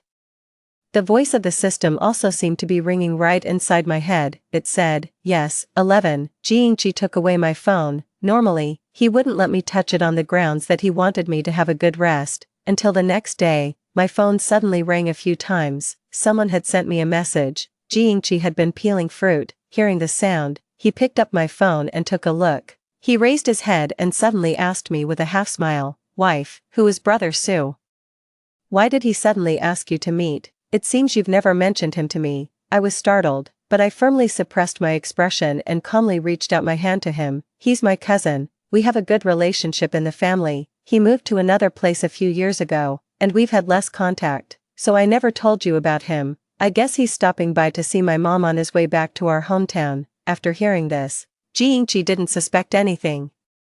He knew how complicated my relationship with my mom was and also knew what a feudal and face-saving person my mom was. If I didn't reply to my relative's message, I'm afraid my mom would call and start scolding me in the next second. The swear words she used were as unpleasant as they could be. Jiangchi had been scolded by her and still regarded her with great caution, so without asking any more questions, he directly returned the phone to me. I quickly read the message. "Brother Sue, where are you? Brother Sue, address, Brother Sue, come and meet me immediately." While Jiangchi got up to wash his hands, I quickly sent him 2 addresses, which were the hospital and Jiangchi's home respectively. "Brother Sue, me, save me." After confirming that he had seen it, I immediately deleted these 3 messages. Then I sent some unimportant content, roughly saying that I had quarreled with my mom and didn't want to go home, and I was too lazy to look for him, so I told him to go and have fun on his own. It was very much like a conversation between siblings, and Su Lingzhou's way of speaking hadn't changed at all since he was a child. Besides sending question marks, he just greeted me. He asked me if I was crazy. I didn't reply to him anymore, because a pale and slender hand took the phone away from me. Jiangchi scanned through the messages we had sent line by line and gave a soft laugh, but he didn't return the phone to me. Instead, he turned it off directly. "All right, we've said what we needed to say, you can rest for a while longer. Later, the driver will come to pick us up and take us home." I clenched my hand hidden under the quilt and asked him in a flat tone, "Is your illness cured?" Jiangchi smiled ambiguously and said, "I can also recuperate at home." This meant there was no room for doubt. Time was running out. Once I went home with him, my chance of escaping again would be very slim, so while he left the ward for a moment, I took the risk of getting out of bed and running outside directly, but I never expected that Jiangchi hadn't left at all. As soon as I opened the door, I bumped straight into Jiangchi's chest, who was waiting for me at the door. He suddenly grabbed my wrist forcefully. He sneered and said, "So you can really hear the voice of the system." 12. An hour later, I was locked up in the underground prison cage that Jiangchi had carefully built, thinking that now, my only hope was actually that unreliable neighbor brother whom I hadn't seen for years. I felt a bit desperate. There were some uncommon characters in the address. Could he recognize them? I should have just taken a chance and called the police the moment I got the phone. In my impression, Su Lingzhou never studied hard and didn't behave well since he was a child. He was a very prominent troublemaker. He was 5 years older than me. When I was still a well-behaved primary school student carrying a school bag, he had already started hanging out with people in society, fighting everywhere and extorting protection money. Because our mothers had a good relationship, he somewhat protected me. Once, I was robbed of my pocket money by a small hoodlum who was extorting protection money.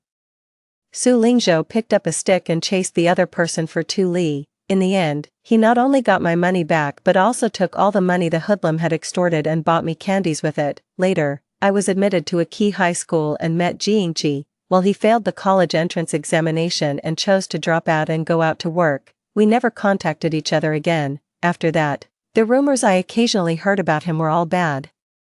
Things like bullying girls and making them have abortions, getting addicted to gambling and always asking for money from home, getting into trouble outside and being arrested and sent to prison. The image of that childish but protective big brother in my memory became more and more blurred. Even when my mom mentioned him and said she wanted me to go on a blind date with him, my first reaction was also one of resistance and disgust. How could I pin my hope of escape on him? I moved my limbs, and the chain tied to the head of the bed immediately made a clear and eerie sound, echoing infinitely in the dim and enclosed basement. Before the sound of the chain died down, there was another steady sound of footsteps at the only exit of the basement.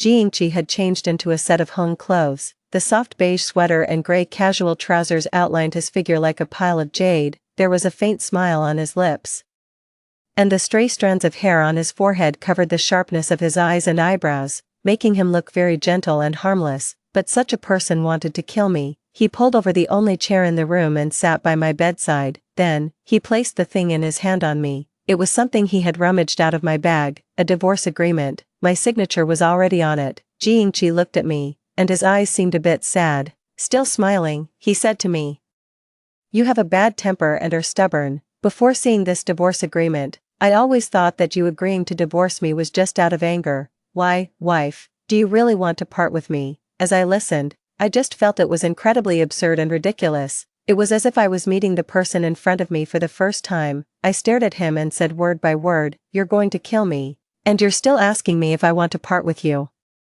Jiangqi's expression didn't change, and he could even explain. He said, "You heard it too. This is a task I must complete, but after everything is done, I will get a chance to save someone." He looked at me steadily and promised, "I won't let you die, even if the female lead in this world is Ning Lan. The only person I love is you." You don't believe me. It wasn't that I didn't believe him, rather, I didn't believe a single word.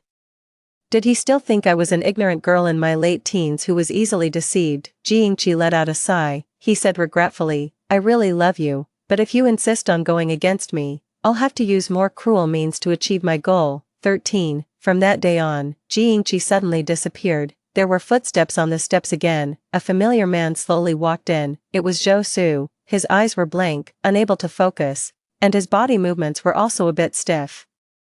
It was as if he was being controlled, but his movements of using the small knife in his hand to cut my skin inch by inch were extremely skillful. When I was screaming and struggling in pain and curled up in the corner in fear to avoid him, I suddenly understood Jiangqi's intention. He used that thing called the system to detect the person I hated and feared the most deep in my heart. It was Zhou Su. So, he chose to let Zhou Su torture me, just like in my previous life.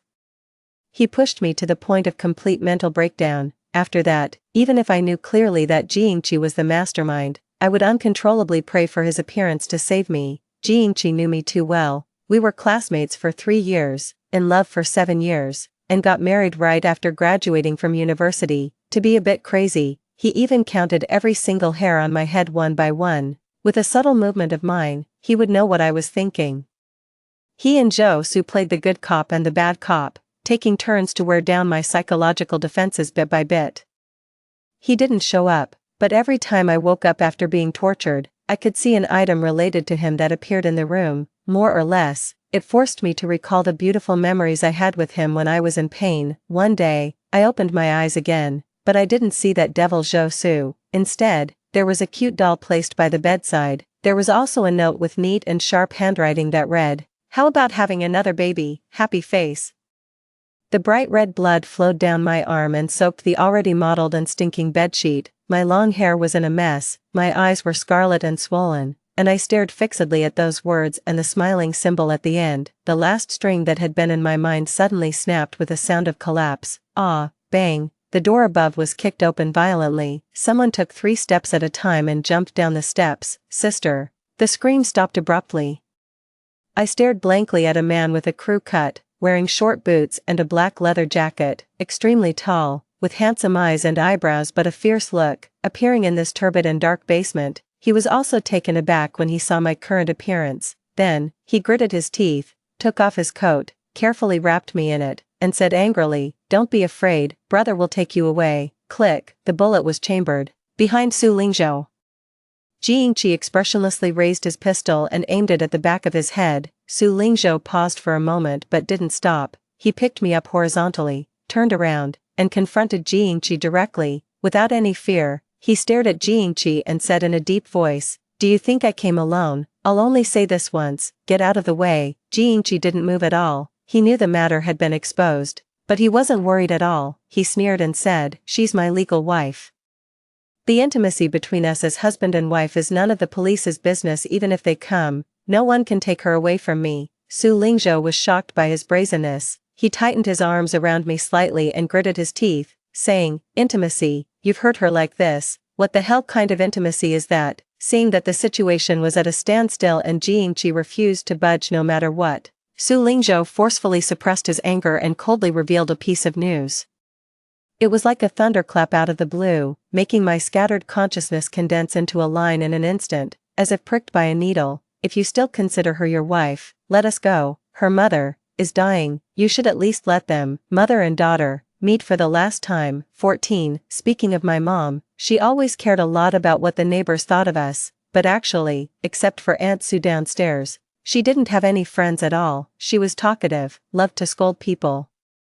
And her weathered face was always pulled down, full of bitterness and hatred. She liked to complain to everyone she met, so no one liked to stay with her. But according to the elders, she wasn't like this when she was young. When she was young, she loved to laugh, was lively and cheerful, and could make friends wherever she went. Unfortunately, she had bad judgment and found a very bad man. Since then, everything changed. My mom's leg was crippled by that man. The pair of agile and good legs that could originally walk dozens of li on foot became shaky even when going up a flight of stairs. She tried to fight back, but in the end, she was beaten even more severely, and later she didn't dare to fight back anymore. I was in junior high school at that time, in the rebellious stage, seeing her wiping tears in the room every day. In a fit of anger, I told her that she might as well divorce that man. As a result, she slapped me. What did she say? She said that no matter what, that was my father. I was angry and sad. I felt that they were one willing to hit and the other willing to be hit, and I was really out of my mind to care about her. But I never expected that my mother, such a futile, ignorant, and useless woman, would have the guts to kill someone. The person she killed was my father, who she often taught me was the head of our family. The police arrived quickly, and the surrounding alleys were crowded with people. But she wasn't taken to prison, because she had a mental illness. Even I was surprised by this matter. I watched as she took out stacks of medical diagnosis certificates, and on each piece of paper, there were official seals from provincial and municipal hospitals. The policemen looked at each other in dismay. My mother, on the other hand, had an unusually calm expression. Only I stared at the dates on those papers for a long, long time, stunned. Since then, the neighbors have avoided us.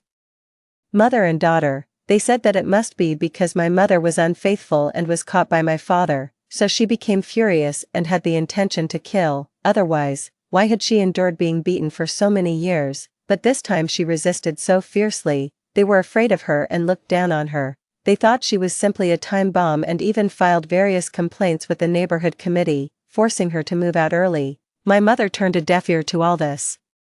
But she rarely went out from then on. Everyone harbored malice and spurned her. Only I knew, she did it to protect me. A month before this incident happened, I was molested by my biological father. When I was almost forced by him, my mother came home and accidentally caught him in the act. Then she flew into a rage and rushed up to fight with my father like a crazy lioness. But there was a huge disparity in their physical strength. In the end, that beast beat my mother up and fled in a mess, leaving us, mother and daughter, sitting on the ground and crying in each other's arms. I don't know what decision she made that night. I only knew that the next day, she knocked on Aunt Sue's door and asked Aunt Sue to take care of me for a while. She didn't hide the truth from Aunt Sue and told her what had happened. Aunt Sue was heartbroken and indignant and quickly agreed. Moreover, she called Su Lingzhou and asked him to pick me up and send me to and from school starting that day, and to follow me whenever I went out. But she didn't tell Su Lingzhou the reason for this. She said that only the three of us would know about this matter. No one else, not even her son, was allowed to know. Fortunately, Su Lingzhou listened to his mother very much and didn't ask too many questions. During that period,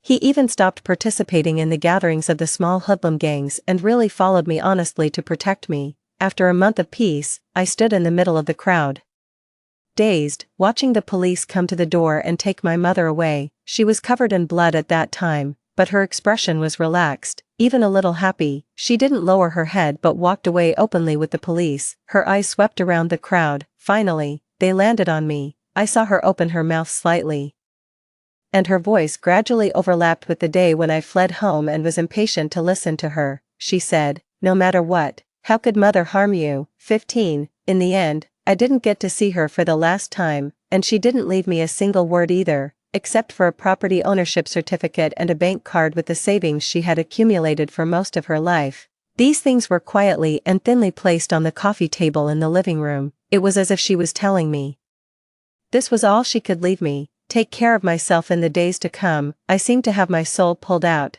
and I was in a daze, not feeling any sadness, but the tears kept flowing, never stopping, until I exhausted my strength, leaned against her wheelchair, and fainted. Aunt Su and Su Lingzhou helped with my mother's funeral arrangements. To be precise, Su Lingzhou took care of everything, because if Aunt Su hadn't held me back, I'm afraid I would have climbed into my mother's coffin long ago and returned to the earth with her. Warning, warning, there is only 1 day left for the task. Please complete the task as soon as possible, host, or the task will be declared a failure. I suddenly turned my head. Jingqi was standing not far behind me. He looked at me in silence, and in his hand, he was holding a silver gun. The sky was overcast, and the low, moist wind lifted the hem of his black coat. In his breast pocket there was a white rose pinned, as if mourning someone. I stared at him blankly from a distance for a long time. I saw his face become paler and paler, his eyes filled with grief and guilt, his lips trembled, and he said softly to me, "I'm sorry." In the end, he still raised his arm and aimed the dark muzzle of the gun at me. Then, with a dull bang, Jingqi fell to the ground, the gun slipping from his hand and rolling into the low grass. Then the gun was picked up by another long and powerful hand with broad knuckles. Su Lingzhou held the gun in one hand and supported a shovel still stained with fresh soil with the other hand. He said speechlessly, "Are you filming a TV drama? Do you really think there's no one around?" While cursing and complaining, he called the police, with one leg still stepping on the shovel, and Jingqi, who had been knocked unconscious, was at his feet. This scene was somehow a bit funny. I tugged at the corner of my mouth, turned around, and continued to burn paper money into the brazier. A gentle breeze blew, the sparks in the brazier suddenly shot up, forming a brilliant swirl of fire in the air, round and round, reluctant to part. Finally, the distant wind blew away, taking the ashes of the burned paper money with it. When this day passed and night and day rotated, I seemed to hear the system announce that Jingqi's task had failed.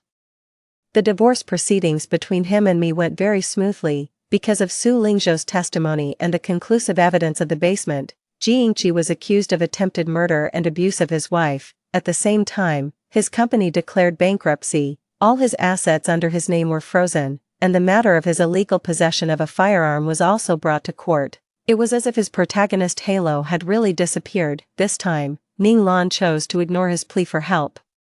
Instead of helping him, Zhou Su added insult to injury and provided the court with more materials about his economic crimes. Overnight, Jingqi went from a highly sought-after favorite of heaven to a black-hearted capitalist that everyone wanted to condemn. I watched the court scene and saw Jingqi's confused expression at first, and then his embarrassed appearance of crying and pleading when he heard the verdict. I suddenly thought that if there was no so-called protagonist Halo, he was just such a despicable person. With multiple crimes combined, he was finally sentenced to death by shooting. Before that, he begged hard to see me. I wanted to hear his last words, so I went. When he saw me, his eyes lit up as if he had seen a life-saving straw. At this time, he had a beard, his eyes were dark with circles, and his expression was a bit crazy. He desperately coaxed me, "There's still a chance. I still have a chance, wife, help me.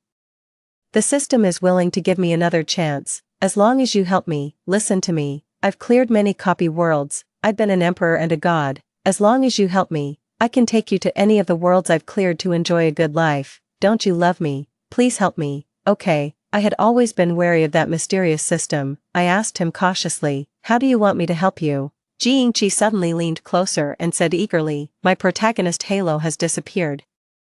You go find the new male lead in this world. As long as you can seduce him and bring him in front of me, I have a way to steal his luck." It was really unexpected. After Jingqi stopped pretending completely, his face could be so thick-skinned, I sneered, got up, and left. Jingqi climbed onto the window and tried to grab me, but was pressed back by the police. He called me in a desperate voice, wife, Xie you, didn't you say you would always stay by my side?" My footsteps paused, but it was only for a moment, and then I continued walking without looking back. Seeing this, Jingqi was completely desperate. He slumped back and murmured, "It's not fair, this is not fair. System, you lied to me. Didn't you say this was a simple task of winning someone over? Why did it turn out like this? How is it possible that someone in this world would be willing to die for another person? You lied to me. I want to file a complaint, give me another chance. I want to start over." His desperate voice got farther and farther away from me. It was as if my painful and gloomy previous life was just a very distant dream. When I woke up from the dream, it was bright outside. He would never know. I had really committed suicide for love of him once. He didn't deserve it. 16. By the roadside, I looked at the luxury car in front of me, which was worth 8 figures. I looked at the car, and then at Su Lingzhou, who was hanging a long, muscular, and firm forearm out of the window, wearing black sunglasses and trying to look cool. I asked him in a complicated tone, "Did you rob a bank, or did you get involved with the underworld?" The corner of Su Lingzhou's mouth twitched. He took off his sunglasses and looked at me speechlessly. "Was your mouth poisoned? You're so mean. Can't I have earned this myself?" He opened the car door, stepped out with a long, superior leg, and then walked up to me and opened the door of the passenger seat in a deliberately gentlemanly manner. I got into the car, suspiciously fastened my seat belt, and my face was full of disbelief. Su Lingzhou was very helpless. He had to explain to me, "Don't think that just because I didn't study, I haven't been working hard to do business all these years while being away from home." "Okay, doing business." I was taken aback for a moment and blurted out without thinking, "Weren't you in prison?" Screech. Su Lingzhou suddenly turned the steering wheel, and with a beautiful drift, he parked the car steadily by the roadside. He didn't say anything and took a deep breath. Then he turned his head and looked at me expressionlessly. "Who told you such nonsense about me? Did you believe it?" Well, I avoided his gaze guiltily and tried hard to recall the source of this rumor. In an instant, I suddenly understood everything. Su Lingzhou also more or less guessed it. He was angry and amused, but he couldn't bear to really teach me a lesson, so he poked my forehead with his finger and said in a tone of hating iron for not becoming steel, "You actually believed what that old guy said? Don't you remember that he was rejected when he pursued my mother in his early years and then spread malicious rumors about our family everywhere? What were you thinking?" I knew I had misunderstood him, and I didn't even dare to raise my head when he pointed it out. Thinking about it now, I couldn't believe it myself. What kind of person Aunt Su was. And Su Lingzhou had protected me when we were young. How could I have been so influenced that I distanced myself from them and even believed such rumors? My thoughts were in chaos when the phone suddenly rang. It was actually Zhou Su calling me. I frowned sharply. What did he want to do by calling me? His handsome face, which had jokingly said that he had fallen in love with someone else and wanted to divorce me, gradually became stiff and ugly. He started the car again, his tone calm and reassuring. "Don't worry about it. I've been looking for people to deal with him recently. Now that the G guy is in jail, he won't be able to escape either. With your brother here, no one will dare to bully you in the future." These last words were like a small flame igniting the warmth in the quiet car. I was touched in my heart and looked up to thank him, but I accidentally noticed